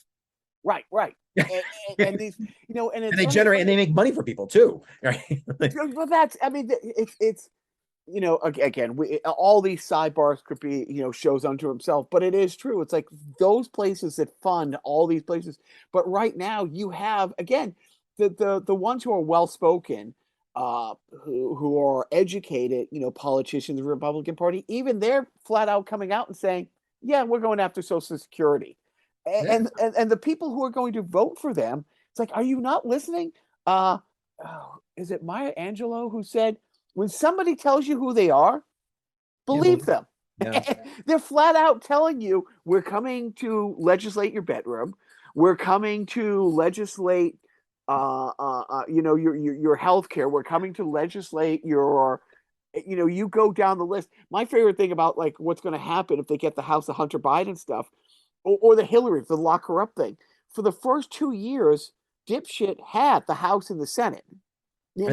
Where's that wall with Mexico? We'll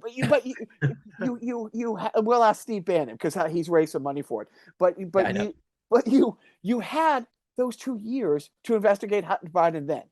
And the same thing, it's like the people are like, well, Hunter Biden, because his father was vice president, got X, Y, and Z. At the same time, it's like, Jared Kushner just got $2 billion, from people who aren't our friends. And before he got that $2 billion, on their taxes, very publicly, Ivanka and Jared made $500 million in the 4 years he was in, the White House. But yet, that's another podcast for another day. But that's a whole other. We're going to go after Hunter Biden. So we will let you go. But I want a couple. So you said you're thinking that the Democrats lose the House by 2 or 3 seats, which if you lose by 1 seat, it's going to be a shit show. But you're optimistic that they might hold the. So what do you think happens in your state? Who do you think wins the governorship? Who do you think, does Oz? Well, I think, beat Fetterman. I still think that Fetterman will become the next senator and that Josh Shapiro will be the next governor. But I'm hoping I'm right. I'm saying but I think that's not just wishful thinking. I mean, I actually do think that, it's going to be the thing you have to wake up with the next day is, why was it even close? That's what you have to, that's the thing, right? I mean, sure, at the end of the day, your side wins, but you're like, well, why did all those people vote? You're the perfect person to ask this. I'm sorry I didn't ask it up front. The debt forgiveness for college students, how was that received by your students? Well, I mean, I think the gut instinct for most people is that it's good. The problem is the gut instinct is then mediated by the onslaught of disinformation, right? we're like, we're my congressman and all the Republican congressmen from Pennsylvania in the House all tweeted the same exact thing, almost verbatim, right? This is not fair to people in the trades. And I'm just like, and look, I'll give you and what I told my students was like, my dad was a carpenter and my dad didn't go to college, right? And my dad ran his own business eventually, but even he took out loans to help me go to college. Right. So why are you saying that everyone in the trades, you know what I'm saying? Like, I'm like, Right. that's just a lie. Like my grandfather was a carpenter. My other grandfather was an electrician. Like, where is this world that you're talking about? And it's like, and you're worried about money. Don't even go there. You know what I'm saying? Like, just throw it on the pile. You know what I'm saying? Like, well, it's funny that you talk. Biff, this won't this is just for me and Professor Cook. Dave Ryder's class. Yeah. When he has the meltdown and he starts yelling at all the students, and he says, let me give a backstory. At the college that we went to, you had to take this one class. Unfortunately, you usually took the class your senior year, first or second semester. If that class was taught your first semester, I think it would have been life-changing for everybody. To this day, this is the film major, right? This is the film. the only book I bought the last 2 years in college, and they are there his two books. And Professor Cook and I have a friend who we talk about this all the time. Anyways, so Biff, this guy basically, almost makes you sign an NDA because he does the same stunt every year.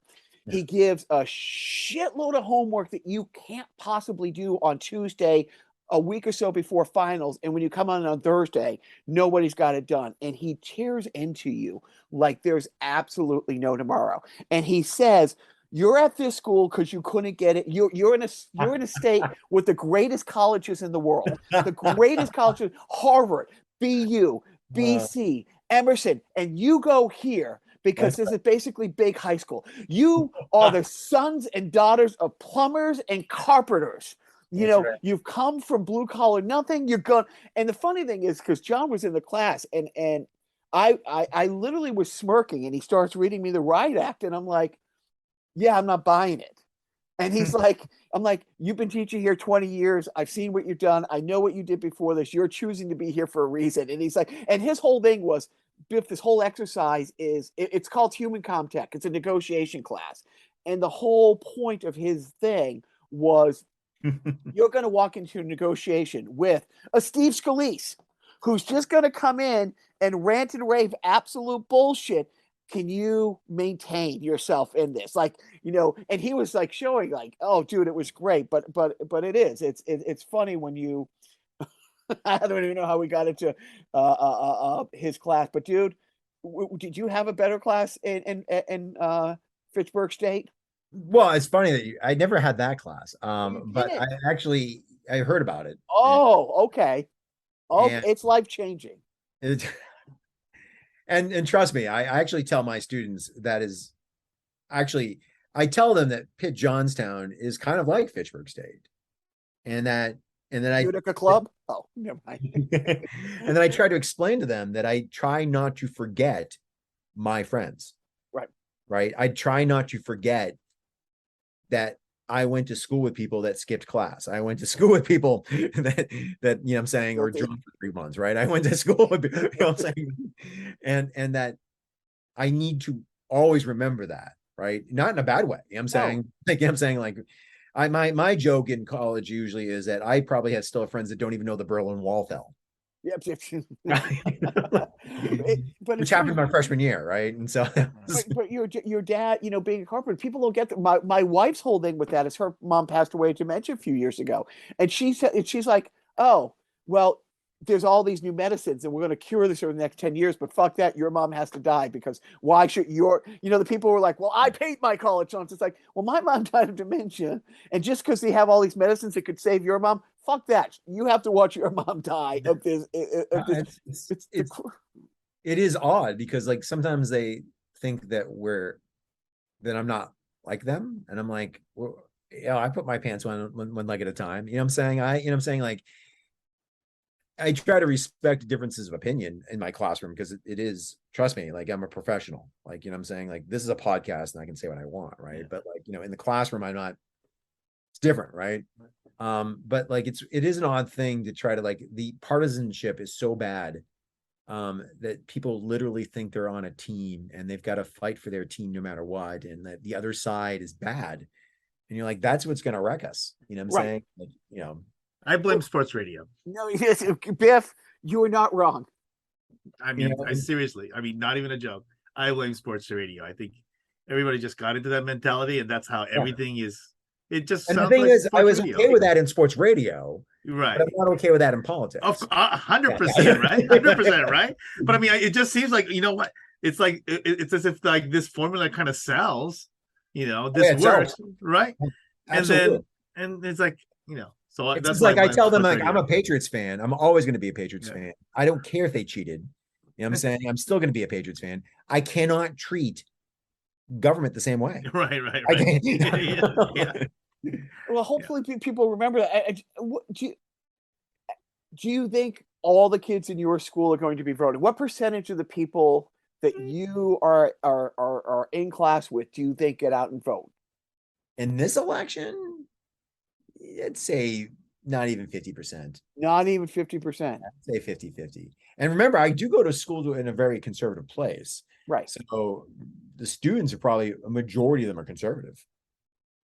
Well, whatever that means to an 18-year-old, right? That Right. grows up in a town full of conservatives. You know what I'm saying? Like, I'm not, if I actually were talking, like, actually a lot of them had not even voted in the 2020 election because they weren't old enough.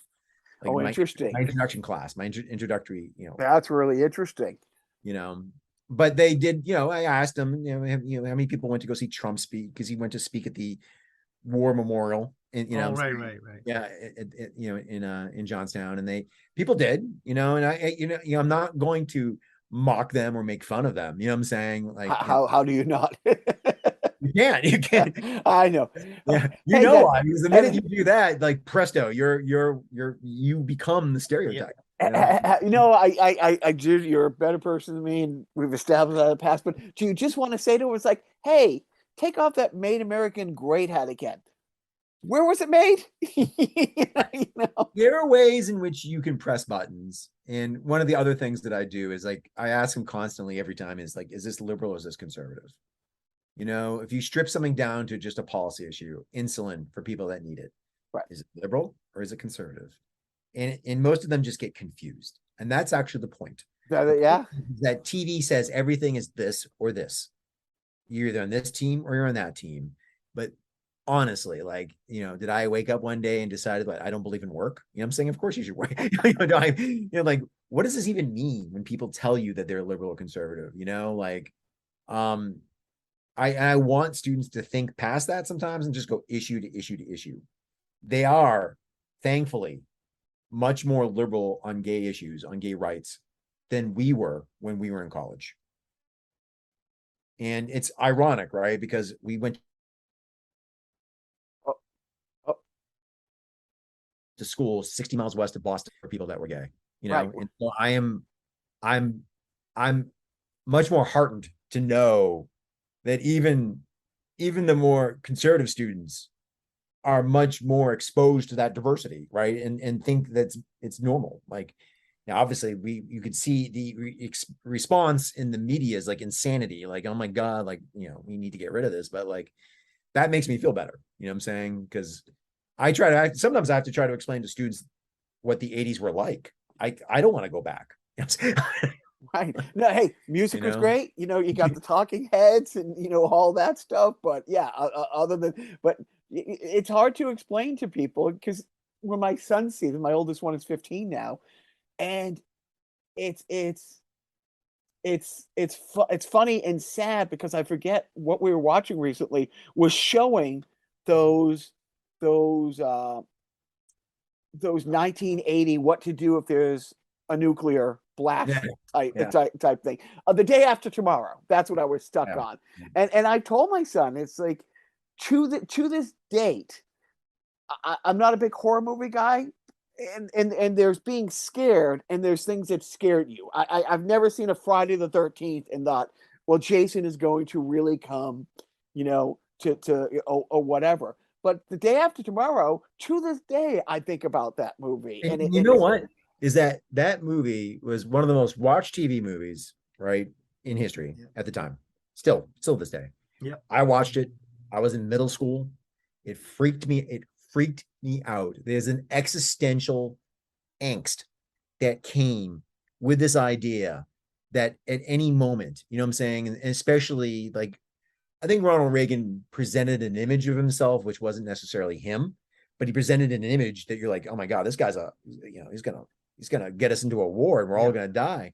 And it's funny because I went back and looked at, they had the scene, on YouTube, right? And you could see the explosion, and it's 1980s graphics, and it almost looks comical, right? Because it has a stock photo of the house getting blown away in one of the atomic tests, right? It's the stock footage. It's got like, but I remember one time, I think it's like someone like basically you could see the skeleton underneath them as they're getting fried, right? I was gonna see that one, yeah. But and it's weird to tell younger people, you're like, yeah, that freaked me out. That is something that like kept you up at night, because it's the graphics aren't the issue, right? It's not the realism. It's actual reality. You know what I'm saying? That is around us. I had an uncle who lived in Bedford, and as a kid, when we would go over to his house, he lived right on the flight path, like of a Hampton Air Force Base. Yeah. But as a kid, every time a jet broke the sound, you know what I mean? And you heard a boom in the middle of the afternoon. I can't, at least once a day, I'm like, well, we had a good run. All right, guys.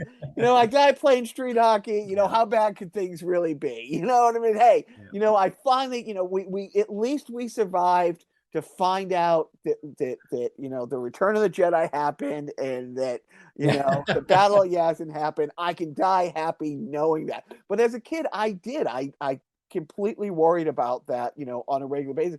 And then just the other day, I saw the PSA that the state of New York has basically put out a new duck and cover.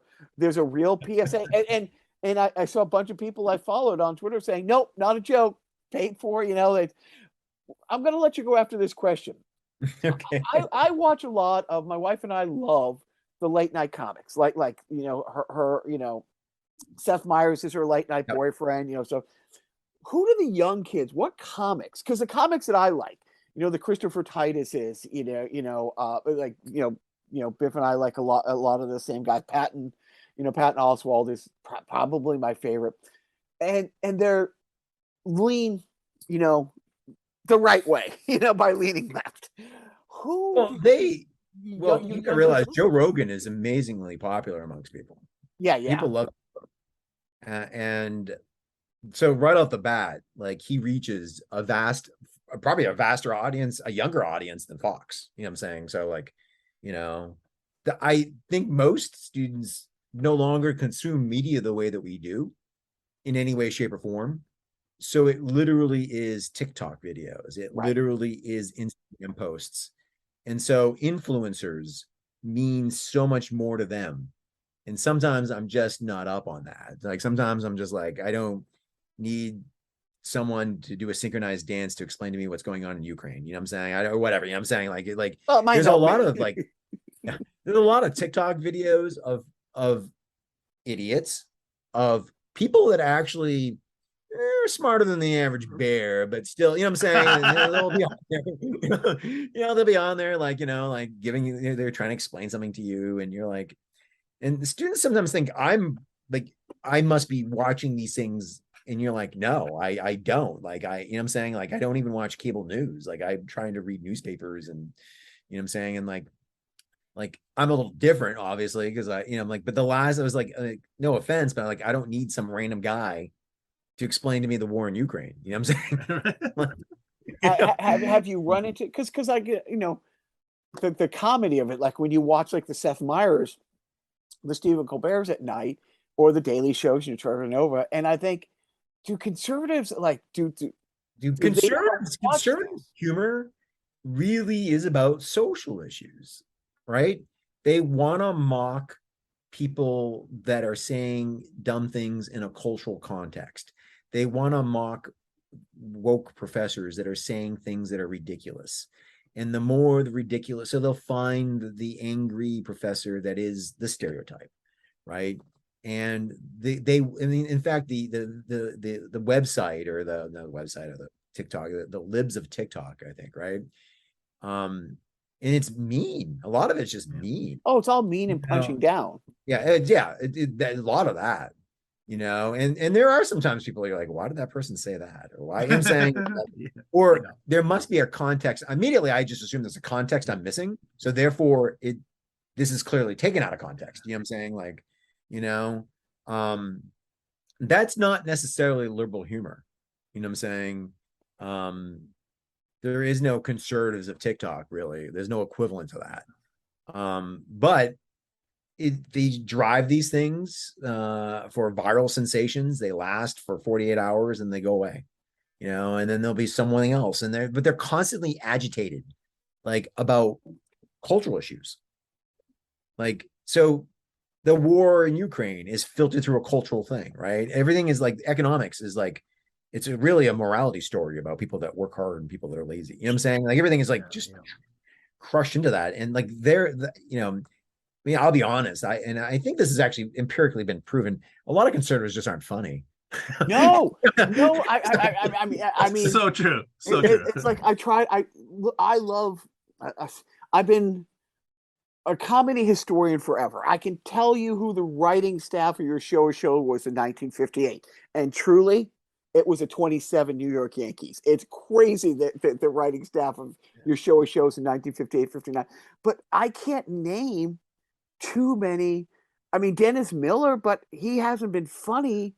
And here's the thing. 20 years. Not because I'm liberal that he's not funny. He's not funny. He's not funny. Yeah. He just wasn't funny. One day he just stopped being funny. Right. He just became angry. And this is actually one of the critiques someone told me once of Lenny Bruce, is that at some point Lenny Bruce stopped being funny, because all Lenny Bruce was doing was, I'm angry and I'm going to get on stage and get myself arrested. Yeah. That wasn't funny. No. You have to be Louis Black. Louis Black has that fine thing where he's funny, but he's angry. Gets it right to the point, to a boil point, and it doesn't go over. But you're right, but he's funny when he's saying funny things in a funny way, or he's giving a news brief, but with the agitation, put on it, the extra. But Lenny Bruce was exactly that. He went from being a comic to not even a spoken word thing. It's like, I'm just gonna do this to do this. It was but I try to think. It's like, you're in a classroom and gosh, it just hit me like, a ton of bricks, but it's like, you're talking to my son. You know what I mean? Pretty much. It's only 3 years away. Like 3 years away. And I can make students laugh, and then there's students that aren't going to laugh, and they're not going to laugh because I'm old. They're not going to laugh because I'm this. They're not going to laugh. Like, in some ways, some people just aren't funny. Right. But I mean, you think somehow, but my friend Joe and I discuss this all the time. All the comedians that we grew up loving, it's interesting. No, I think the Smothers Brothers and stuff like that, would have not been Trumpers today. But he right. kind of thinks that's a fair assessment. That old white, rich guys, tend to lean a certain way, But I don't think it was. There was a small group of God, I'm trying to think of their names now. Like not Jackie Gleason, Jackie Mason. I think Jackie Mason went a little bit conservative, and started to lean that way. Some entertainers like Tony Bennett, maybe not Tony Bennett, but like, who left his heart in San Francisco. I think that guy got I love Harden. Yeah. But I think that is Tony Bennett, right? And look, this is a hill I die on. If you got $20 million and you're worried about inheritance tax to your children, and you're a cis white, male, you're kind of an idiot not to be concerned. Everybody else, everybody else, though, they were not necessarily socially conservative. So you can have a really, really rich guy who is conservative on those economic issues, like screw you, it's my money. And they could laugh at things that were about culture. You know what I'm saying? They could laugh. And it's almost like when you crush everything into, like, it becomes just like, and so many people would laugh at, like, you know what I'm saying? And there's so many more Americans that want to laugh at rich people, and like, because most people aren't rich, Right. but like, it is the changing nature sometimes is that it's plus, I mean, like, plus younger people do have a different sense of humor. Like sometimes they're just things they like that you're just like, that doesn't make any sense to me. And that's okay, because I'm just, it's not wrong. It's just called I'm old. You know what I'm saying? Your job is much more challenging, because it just hit me. It's like you're not having discussions with me and Biff. No. You're not doing that. Hey, write down what you think Trump should be able to get away with. Now take Trump off the paper and write Biden. And are you still? It's an eye-opening exercise. It's an eye-opening exercise. They really don't. They've never thought about it that way. Yeah. No, that's where I you know what I got to get to Worcester, Pennsylvania, and audit one of your classes. I kind of do, because I follow you on Twitter, and it's like so many of your Twitter things. I end up reading some of the threads because you forward a lot of stuff from other professors. You know what I mean? It's like you got your own black Twitter going. Yeah, let me know when you do want to do that road trip, because I actually do want to visit Johnstown again. So, is there a team there? Is there a minor league team? There is. No. I like I said, I have friends there that contacted me this week. So, literally. From Worcester, how There's a far minor league hockey team there. is it? Double A? Is it like ECHL? I don't know what it is, but it was they named themselves the Chiefs after the movie Slapshot. Oh, God bless them. No, actually, I think they're defunct now, but I thought there was another team now. There's still another team there, yeah. So how far are you from Worcester? How far of a drive is that? I'm like 8 hours from Worcester. Okay, yeah. So we do crazy road trips all the time. I forget where it was. Mohegan Theater. Like last summer, my wife, had one kid in the car. I had the other kids. We took our dogs and we went to a drive-in in upstate Pennsylvania to see a triple feature of the Karate Kids, because we just do weird stuff like that all the time. So I might have to, make sure it's when school's in session so I can audit a class. You know what? And I would be one of those old guys. Yeah. So I'm a couple of years older than Chris, but we went to school at the same time, because 2 years after high school, I played minor league hockey. And I went to community college only because my mom's like, you have to either get a part-time job or go to school part-time, but you can't just be. Yeah. And so, and truly, if anybody knows me, work is a 4-letter word. So I will go to great lengths to not do that. So I had no desire to go to college. I went to college and I just went just to be able to say, I'm taking a couple classes. I passed. Don't ask what I passed with, Mom. I just passed. And there was always always an older person who wanted to go back, who wanted to learn. And the teacher's done. They're wrapping things up and they're looking at the clock, and so they're like, so unless there's any other questions, there was always an old fuck who they were paying their $18 per credit in 1988. So they wanted to make sure. Plus, where are they going? Like Denny's doesn't have the early bird, dinner till 3 o'clock. So they got a little time before. And I would be one of those guys just asking questions, because I'm at that point in my life where I have intellectual curiosity. My son, my oldest son, he's a great kid. He's a really sweet kid. Zero intellectual curiosity. So during the summer reading, it's part of the age. During the summer reading program, I'm like, you have to. Are we gonna keep doing this again? Or we're gonna let Dr. Cook go? No, but he will like, I set a timer. He's sitting next to me, and I make him read out loud because it's a great skill to have. Plus, he won't do it, and the alarm will go off. He won't finish the chapter. He won't finish the page he's on. He won't finish the paragraph. He'll be mid-sentence. Again, you have to read. I'm like, you don't want to see how. But so I don't know if your college kids are like that, or they're like that. They're more like they're. Yeah. I mean, it's. And before I leave, I have to remember that there was a big chunk of people that were like that too when we were in college. And they were still there.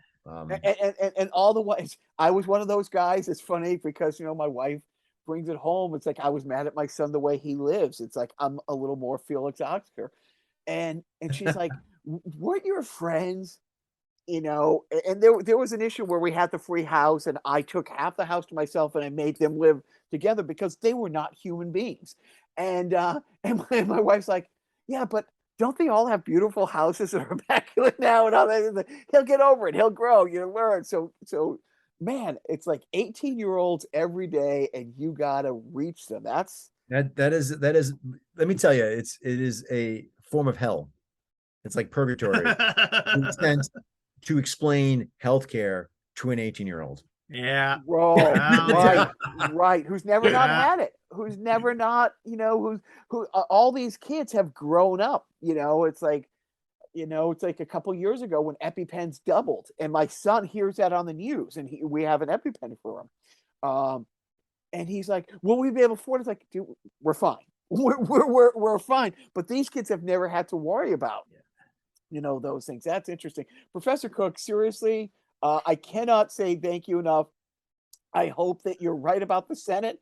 I hope you're wrong about the House. I hope you're right about the governorship in your state, because people forget what it affects us. It affects who your governor is, and it's even funny because, Joe was a little surprised. Like I said, Kaylee, the Democrat for District 1 who's running in, Idaho, he's like, why would she do our podcast? Like, you'd be surprised. And then it turns out, I'm forwarding to some friends, and our mutual friend, John, played in a band called Silver Scooter for a few years that went to Japan a few times because they were on Sony. The other guys in the band, the other two guys from Idaho. And he's like, oh, I'm going to get it to them and have them send it to their friends and family. We're so much more connected. But when you got the Republican running in your state who says, I decide where our 19 things go. Yeah. Yeah, no, it's not good. And, how late will you stay up on election night? well, you're not. I mean, yeah, you're not gonna. I don't think you're gonna find out control of the House until after midnight.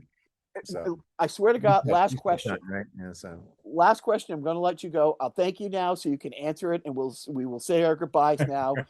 But will there be one Republican who runs for governor, for Congress, for Senate, for dog catcher, who loses, who won't contest the election? Will there be one person? That's it. Right. Will there be one who won't say it was fixed or it was fraudulent? Will there be one who says that? There's got to be some normal Republican that will just lose an election and disappear into the night.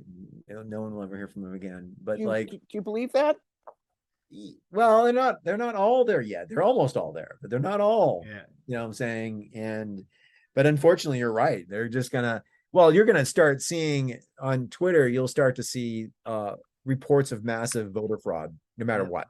Yeah. They always do that. They got to make sure they got to which is funny to them. It never seems to work the other way. Well, you won because of the massive voter fraud that you claimed, right? But but Carrie Lake is a prime example of that. But JD Vance is just a horrible human being, just ugh.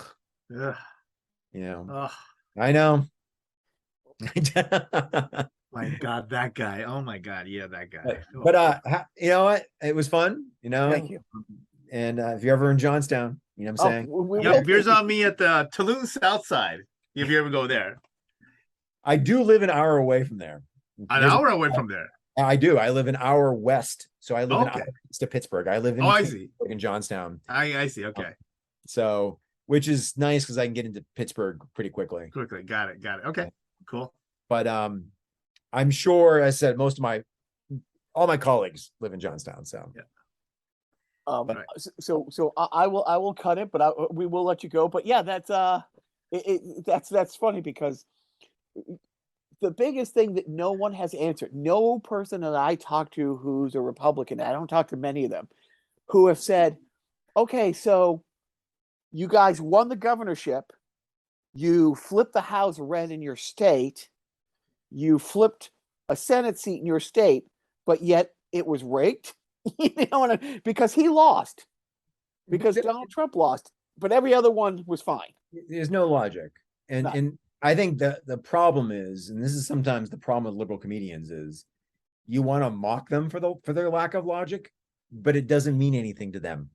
You can't shame them because because there's nothing in like any normal person would say 2 + 2 = 4, but not to them. Did you see? No, you're right. There is no bottom, because every time I think they hit rock bottom, they start digging. But there is no shame. How you can't shame the shameless.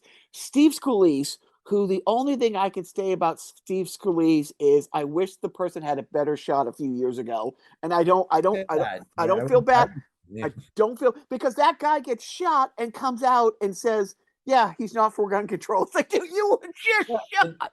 And I'll tell you what, Scalise is to me an example of someone that is just straight out lying. Of course he wants gun control, but you know what he wants more than gun control? Votes, money. It's to be in power. But you saw, did you see the new footage that came out from Nancy Pelosi's daughter yesterday? Yes, I did. So Steve Scalise, oh my God, yeah. Steve Scalise is going around saying Nancy Pelosi wouldn't call the National Guard. I know, and she's on the damn phone. He's next to her. Like literally, he is standing. There's a circle, and he's standing right here. There's 6 people. He's in the room. And here's the fucked up thing. It's like, dude, when they break in, the average person who was storming the Capitol that day, you know, when they busted into that room, do you think they know the difference between Chuck Schumer and Steve Scalise by sight? I mean, literally, or is it just another old white guy? Because Steve Scalise had a mask on when they broke in that room. The biggest members of Congress I felt that were threatened was not only Vice President Pence, but is Pelosi, is Ilhan Omar, is Rashid Tlaib, the ones who stand out. Yeah, that's because everyone else, almost all white men in Congress kind of look the same. They do. Like if they're coming in, they'll wear suits, they'll have fake smiles and an American flag on their label. If they came in and busted down the door, they don't know Mitt Romney from Joe Manchin. They wouldn't know. So if they were just going to shoot politicians, sure, of course they want to go after Nancy because she's recognizable, and as you pointed out, like the brown, the not white. Scalise should know better, and Scalise should know better. Right. I mean, his assassination attempt, right, was done by someone who's mentally ill, but then hopped up on partisan rhetoric. So he's going around blaming Nancy Pelosi for January 6th lack of military thing.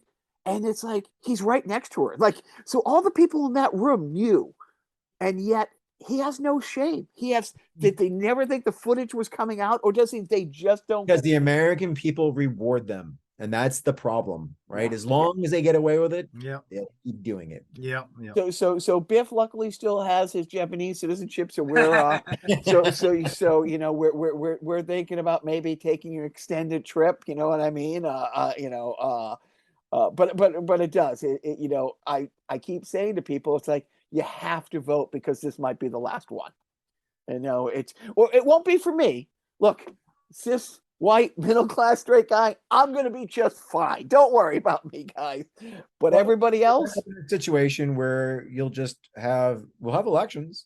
People's names will be on ballots. But they'll all just be rigged. It'll all be a joke. You know what I'm saying? A charade. And that's kind of what elections were in the southern states for a big chunk of time. You know what I'm saying? I will let you get on with your Saturday, my friend. Thank you so much for jumping on. I will. I'm sure I will talk to you guys again. Yes, you will. Thank you so much. Thanks, man. All right. Take care. All right. Bye. Thanks. Bye. Would you please welcome live from Studio D, Beyond It.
if you'd let me in, you and I could walk away. Slip soft, warm and dark away. Slip soft, warm and dark away.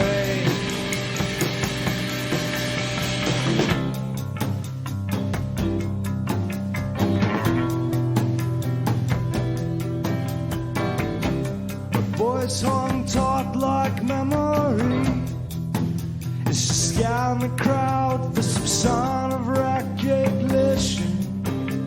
Someone who had listened. And I sat loaded, cocked, but harmless, afraid to meet her eyes. 'Cause who was I? Who was I? His sick grace sounded great tonight. I love the way you turn calm, collected, and cry. And once you've learned that they don't mean anything at all, they haven't got the time. You and I can walk away. Slip soft, warm and dark away. Slip soft, warm and dark away.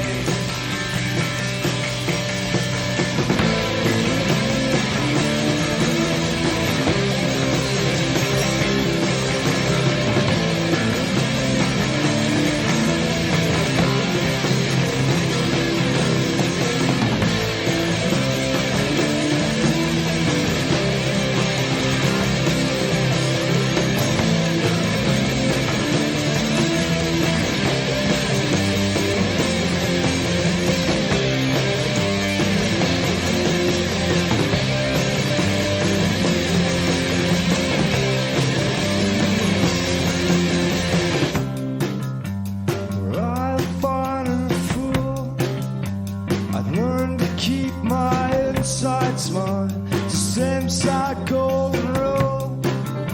Your silence is a virtue, and I'd swallow my distaste, but it's so hard to keep it down. It's hard to keep it down. The first row wants the knowing grin, the third row wants free beer, the last row's halfway through the door, the last row's halfway home.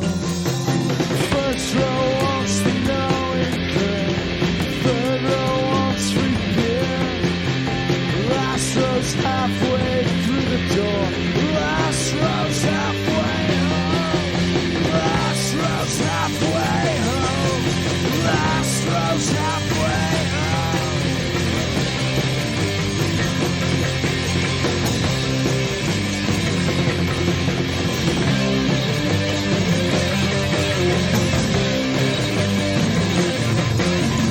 First row wants to know and good, third row wants free beer, last row's halfway through the door, last row's halfway home, last row's halfway home, last row's halfway home, last row's halfway home, halfway.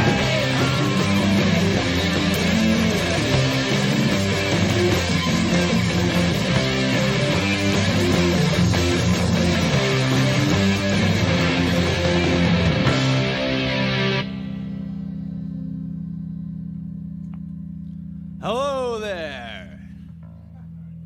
We are rock and roll mayhem. Bedlam, Arkham, whatever.